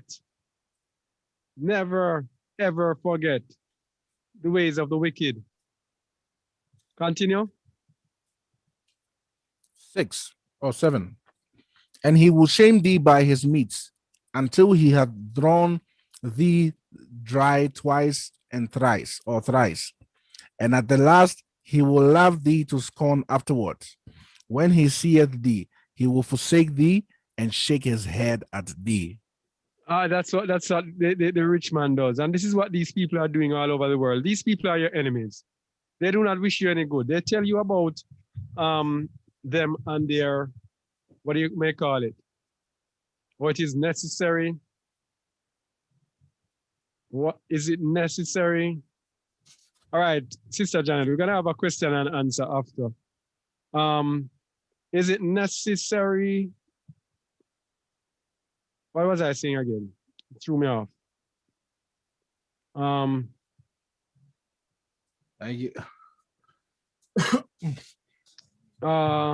right. I lost my train of thought. Yeah. All right. So these people just simply want you to do what you want them, what they want you to do, which is to their own benefit. And these are your enemies. Okay? And we know, never trust your enemy. Never, never, never, never trust your enemy. So today we looked at the importance of knowing your enemy and knowing who you are. Put both of them together, then you will overcome. If you don't know yourself or you don't know your enemy, then you are going to be in trouble. You are going to be deceived. And today we showed you your real enemy. Your real enemy is not Satan. Your real enemy is manifested here because you are in the flesh here on earth, right? You have a body, which means Satan will affect you with others who have bodies like you. It will affect you with human beings. And so the human beings are the leaders of this world, the rulers of this age. And we have showed you the 7-head and 10-horned beast that in this end time is giving us the mark of the beast. He's laid bare. So when people say, oh, the beast has to be revealed, the beast has been revealed, but it's not so easy to see. And why it's not easy to see? Because these people have had us in deception. They have had us into thinking that they are looking out for us. They have our best interests at heart. Oh, we have all the scientists. And the scientists are looking to make sure that things can go back to normal for you. All right? We think they are looking after our best interests. So we cannot see them as the evil. But when you see them come together in the G7, and you see the 7 heads and the 10 horns, scarlet-colored beast that the Pope, the woman, the Vatican sits upon, then you see just who the beast is. And if you don't know who your enemy is, yes, then you will be deceived. And the problem, why we are so deceived, it is because we do not know our enemy. Now that we know our enemy and know the beast, there is no way any of us should be taking that mark, should be taking that box. No way.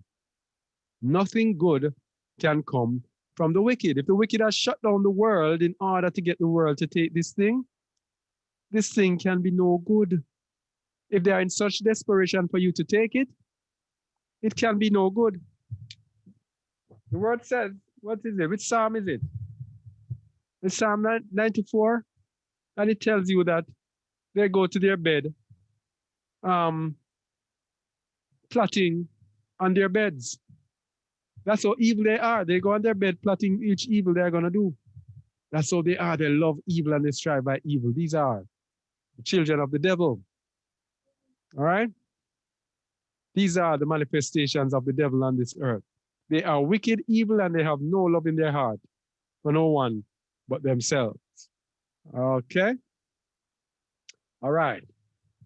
So that is that. Oh, the questions now. Anyone else with anything? Samuel, Wayne, you have anything to say? Or Brother El Pedro? Quickly, remember the time. Yeah, go ahead. Yeah. Just so we all know, we all understand that we've seen the nature in the verse, the passage we read in Sirach, that the nature of the rich man, the rich person, the rich people, their nature is nothing what good. They are opportunistic people and they want to mobilize, manipulate, and destroy people, which is the exact nature of Satan. All right. Yeah. So that tells you that the enemy, the spirit of Satan, the beast, is in them. And so these are the same people that are funding our scientists. So we cannot trust these scientists because you are putting your very life into the hand of the rich man. Yes. Because the one that funds these scientists is the one that dictates to them the agenda, what they need to be doing. All right. He pays their bills. So we all have to be very careful when we want to trust. Yes, I know science has its upside, it's what upsides, but it's got much more of downside, especially when you have the wicked of this earth controlling it. So yeah, so always know that. So we want to be cautious with regards to the V. We don't want to pronounce those names. Yeah. Well, the V stands for their victory. Yeah, true. But if I were to say something here in regards to Deuteronomy 7, verse 6, where we have, for thou art an holy people unto Yahuwah, thy Alua. Now the issue here, according to what has been programmed unto us, when we come to the second part, that Yahuwah thy Alua hath chosen thee to be a special people unto himself. Now look how geographically Israel is positioned. Israel in its origin is in Africa, but then they've positioned it in such a way whereby people are confused whether it's in Africa, Asia, or elsewhere. So when this verse is read for our people, I'm talking about our African people, Negro people, they believe that the chosen people, special people unto Yahuwah, are those that are right now in Israel. They do not take it to themselves that they are the chosen people. So we have this issue whereby many of our people, they do not know exactly who they are. This is where the hardship is. As I was speaking to people this morning, I realized that it's so hard for them to believe that they can be Israel and that Israel is not as it looks today. So they actually planned it this way so that the nations of the world may see them as the elite of the world. Yeah. Yep. But I think with people in your side, there are going to be Hamites among the people. All people are scattered among your people. So many other people you're speaking with, they might be Hamites or from other tribes or non-Israelites. Yes. So it's a spirit that will hook up and attach, I guess. As the Messiah said, my sheep hear my voice. Yes. Yeah. Sure. Brother Pedro, El Pedro. Yeah. Yeah, my beloved brother. Yeah, just to add to the part where some folks are believing that the Israelites are in the country down there, there is also a very good sign that it is not, because the Most High will scatter his people all over the nation, scatter them, so they could not be over there. So, you know, we will be deceived again by these people. And my few words here from this Sabbath teaching, the first thing we have to do, or you all have to do, is to take off from yourself religion. Separate yourself from all these man-made teaching, this man-made doctrine, this man-made religion, because since it is made by man, they will teach you or teach us what was said to be done by men and not the Holy Spirit, not the Most High. That is the very first step. You have to be willing. If you want the truth, you have to be willing to let go of religion. The next thing is to know who you are. We have to know who we are, because if we don't, we will accept whatever they say we are. If they say you are whatever, you will believe, because you just don't know. And the next thing is we have to be willing to deny ourselves from everything of this world. So with that, the Holy Spirit can dwell within us and lead us into all righteousness. So I just want to charge every one of you who are listening to know who you are, definitely, and to be willing to give up on this world, even unto death. Because the scripture says, anyone seek his life will lose it. Stop seeking your life. Don't try to, you cannot save your life. You cannot save your life, but you can lose it. But if you lose it for the sake of righteousness, the Most High, who is the giver of all gift, he give life, he will give you more life. So let's not be afraid of dying. Let us seek to be righteous in all things. And if we die while doing righteous things, we will be saved in the end. That's it. All right. Thank you, bro. Time is going. How long have I been on? Almost 3 hours, 15 minutes. Whoa, that's a long time. Oh, come on. All right. That question about Jews and Gentiles, I'll have to angle it at another time. Maybe a teaching by itself. Because those verses require precept upon precept. Anything with Shaul's writing, when it comes to the law, etc., is going to require lots of precepts and lots of depth to actually get the true meaning out. Understand? So Yeah. that couldn't be done right now. It would maybe stretch in 4 hours, 5 hours, we're still here. So I don't want to touch that. Was there another question that I could answer quickly? The other one, the friends of Mammon. Oh, I think it's Luke 6. yeah, There's, but I guess you kind of friend of Yeah, Mammon. yeah. Mammon relates to money. So Money, those yeah. people who actually love money Yeah. in the And- most basic sense. Yeah, and I think just to, because as you said, the time is fast spent. So I mean, just a quick summary, but those who have wealth and have come into the truth, all right, need to understand what wealth was actually given to them for, is to help elevate the works and the things of the Most High, all right. So you use it vigorously and without holding back, as the world will teach you to use wealth wisely according to their thinking. In this passage in Luke, it's pretty much talking about, well, he's talking about the shrewd businessman who was commended. That's what he's talking about. So, but in other words, to be able to use, Timothy speaks about it, how to use wealth to expand the kingdom and to store up treasures for yourself in the next coming, in the new age. All right. So Yeah. it's pretty much has to do with that, using your So- influence. So wealth is not to be loved. You're not supposed to be lover of wealth or led by wealth. Huh? Yep. That sums it up. Yeah. And she was saying that, are you saying the New Testament is null and void? Wow, what idea would, I wonder why the person would say that. New Testament Because- is null and void. because they're referring to where the sacrifice of the Messiah, it is finished. It means that, Oh, yeah, that's what they're talking about. oh, okay. That would require another by the time. Another, yeah. Yeah, the sacrifice of the Messiah, yes, but there is the kingdom. I have to understand that there are levels in the kingdom, and to find the levels in the kingdom, you have to go back to the Old Testament.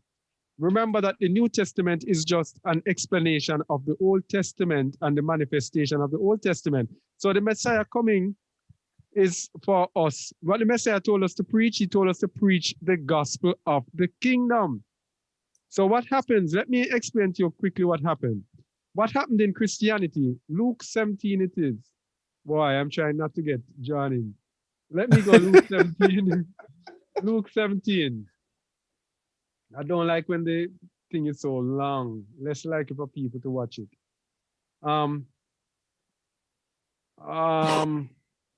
Yeah, Luke 17.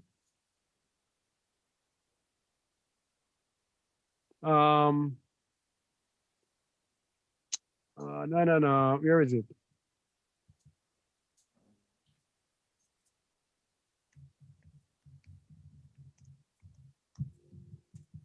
Okay, let me get it. It's Luke.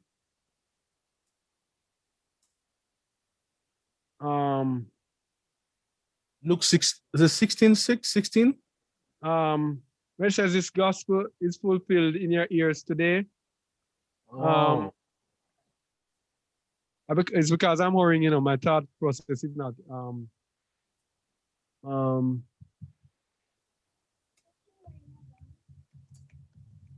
I don't, the time. It's Luke 4:21. Luke 4:21. Yeah. Yeah. All right, here is the problem. I hope the person is listening. All right.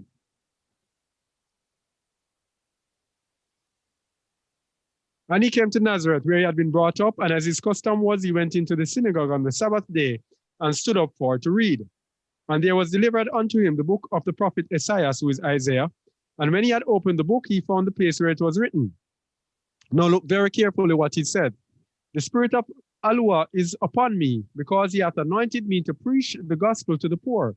He hath sent me to heal the brokenhearted, to preach deliverance to the captives, and recovering of sight to the blind, to set at liberty them that are bruised, to preach the acceptable year of Yahuwah.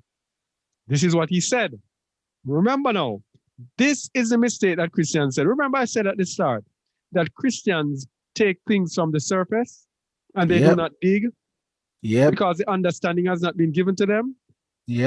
So they have to just take this line as it is given to them, and they have no desire or no ability to seek out what it is saying. And he closed the book and he gave it again to the minister and sat down. And the eyes of all them that were in the synagogue were fastened on him. And listen to what he said. And he began to say unto them, this day is the scripture fulfilled in your ears. Look at this carefully. This day is this scripture fulfilled in your ears. So this is speaking about the gospel, and Christians take this as the entire gospel. But what did the Messiah say? This day is this fulfilled in your ears. The gospel contains two parts. This part was fulfilled by the Messiah when he was here. If we go back to the gospel, and this is where Christians now misunderstand, cannot tie in the old with the new. All right? They cannot tie in the old with the new. If we go back to the gospel, we realize that there is another part that is to be fulfilled upon his return. The Messiah came as a lamb, but upon his return, he will be coming back as a lion. He will be a no-nonsense bad man that is coming back. You think that is this soft, turn the other cheek, he's coming back? It's a bad man that is coming back. He says he's going to rule with what? An iron. Iron. He's a bad man that is coming back to bad up the whole world. And fight who's to fight and destroy who's to be destroyed. As it says in Psalms 2. Kiss the son, lest he be angry. If you make him angry and at all, he's going to destroy you. That's the one that is coming back. So let's go to the gospel to see what is going to be fulfilled when the bad man comes back. When the lion comes back, we go to Isaiah 60. And we're going to compare them. I wish you could have both of them right side by side, Yeah. that we could see which part was fulfilled. Remember, to preach the acceptable year of Yahuwah. Isaiah 60 verse 1. Let's go to the gospel. Arise, shine, for thy light is come, and the splendor of Yahuwah is risen upon thee. For behold, the darkness shall cover the earth, and gross darkness. No. This is the wrong one. It's 61. You see, when you're hurrying, your brain can't function. Isaiah 61:1. The spirit of Yahuwah Alua is upon me, because he hath anointed me to preach good tidings unto the meek. Now we're going to see all that the Messiah said. He hath sent me to bind up the brokenhearted, to proclaim the liberty to the captives, and the opening of the prison to them that are bound, to proclaim the acceptable year of Yahuwah. Stop! This is what the Messiah spoke in the synagogue on that day. This is what he said was fulfilled in this day. But the gospel does not end there. Yeah. This is where Christians have been deceived. The gospel does not end there. It is time for vengeance. It is the bad man's time. Let's see what the bad man's going to do. And the day of vengeance of your Alua. Vengeance, badness, the lion returning to comfort all that mourn. So those of us in the end will be mourning because of this pressure that this beast will be putting on us. And the Messiah is going to return with vengeance, and that vengeance is going to comfort us, which is why it says in Revelation 13:10, he that leadeth into captivity shall go into captivity. He that killeth with the sword must be killed with the sword. That's what the Messiah is going to be doing in the end. And what did he say after that? Here is the patience and the faith of the saints. So the saints will be mourning in the end and will need to be comforted, but will need to have patience to see the execution of this vengeance. Yes? To appoint unto them that mourn in Zion. Remember, all of this has not yet been fulfilled. Don't forget. To appoint unto them that mourn in Zion, to give unto them beauty for ashes, the oil of joy for mourning, the garment of praise for the spirit of heaviness, that they might be called the trees of righteousness, the planting of Yahuwah, that he might be exalted. And they shall build the old wastes. They shall raise up the former desolations, and they shall repair the waste cities, the desolation of many generations. And strangers shall stand and feed your flocks. And the sons of the alien shall be your plowmen and your vine dressers. Who asked about this thing here? This is what is coming. Slavery. Slavery. He that leadeth into captivity must go into captivity. This is when the Messiah returns as a lion. But the person respond. She says, okay, I always say in order for there to be a new, we had to have the old in order to understand the new. Okay. But just needed it explained to me better. Thank you. Okay, I'm not finished. And I have to, in case anybody else has a doubt. And strangers shall stand and feed your flocks, and the sons of the alien shall be your plowmen and your vine dressers. Strangers, the Gentiles, those who they say, Galatians Jesse. 28. Oh, yeah. They are one. Yes, they're going to be one. They're going to be one in the spirit, but the outcome is going to be different. We have to understand how the Most High works. He works by nations. Right? Yeah. When Judah went into captivity, Daniel was holy. Daniel went True. into captivity. True. Shadrach, Meshach, and Abednego were Abednego. holy. They went into captivity. Yes. Yes. When Israel went into captivity in Assyria, all the priests went into captivity. Not all the priests were polluted, but everyone went into captivity. Likewise, whether you are Jew or Gentile, as long as you're a stranger, you're not an Israelite, you have to be punished. You have to go into captivity.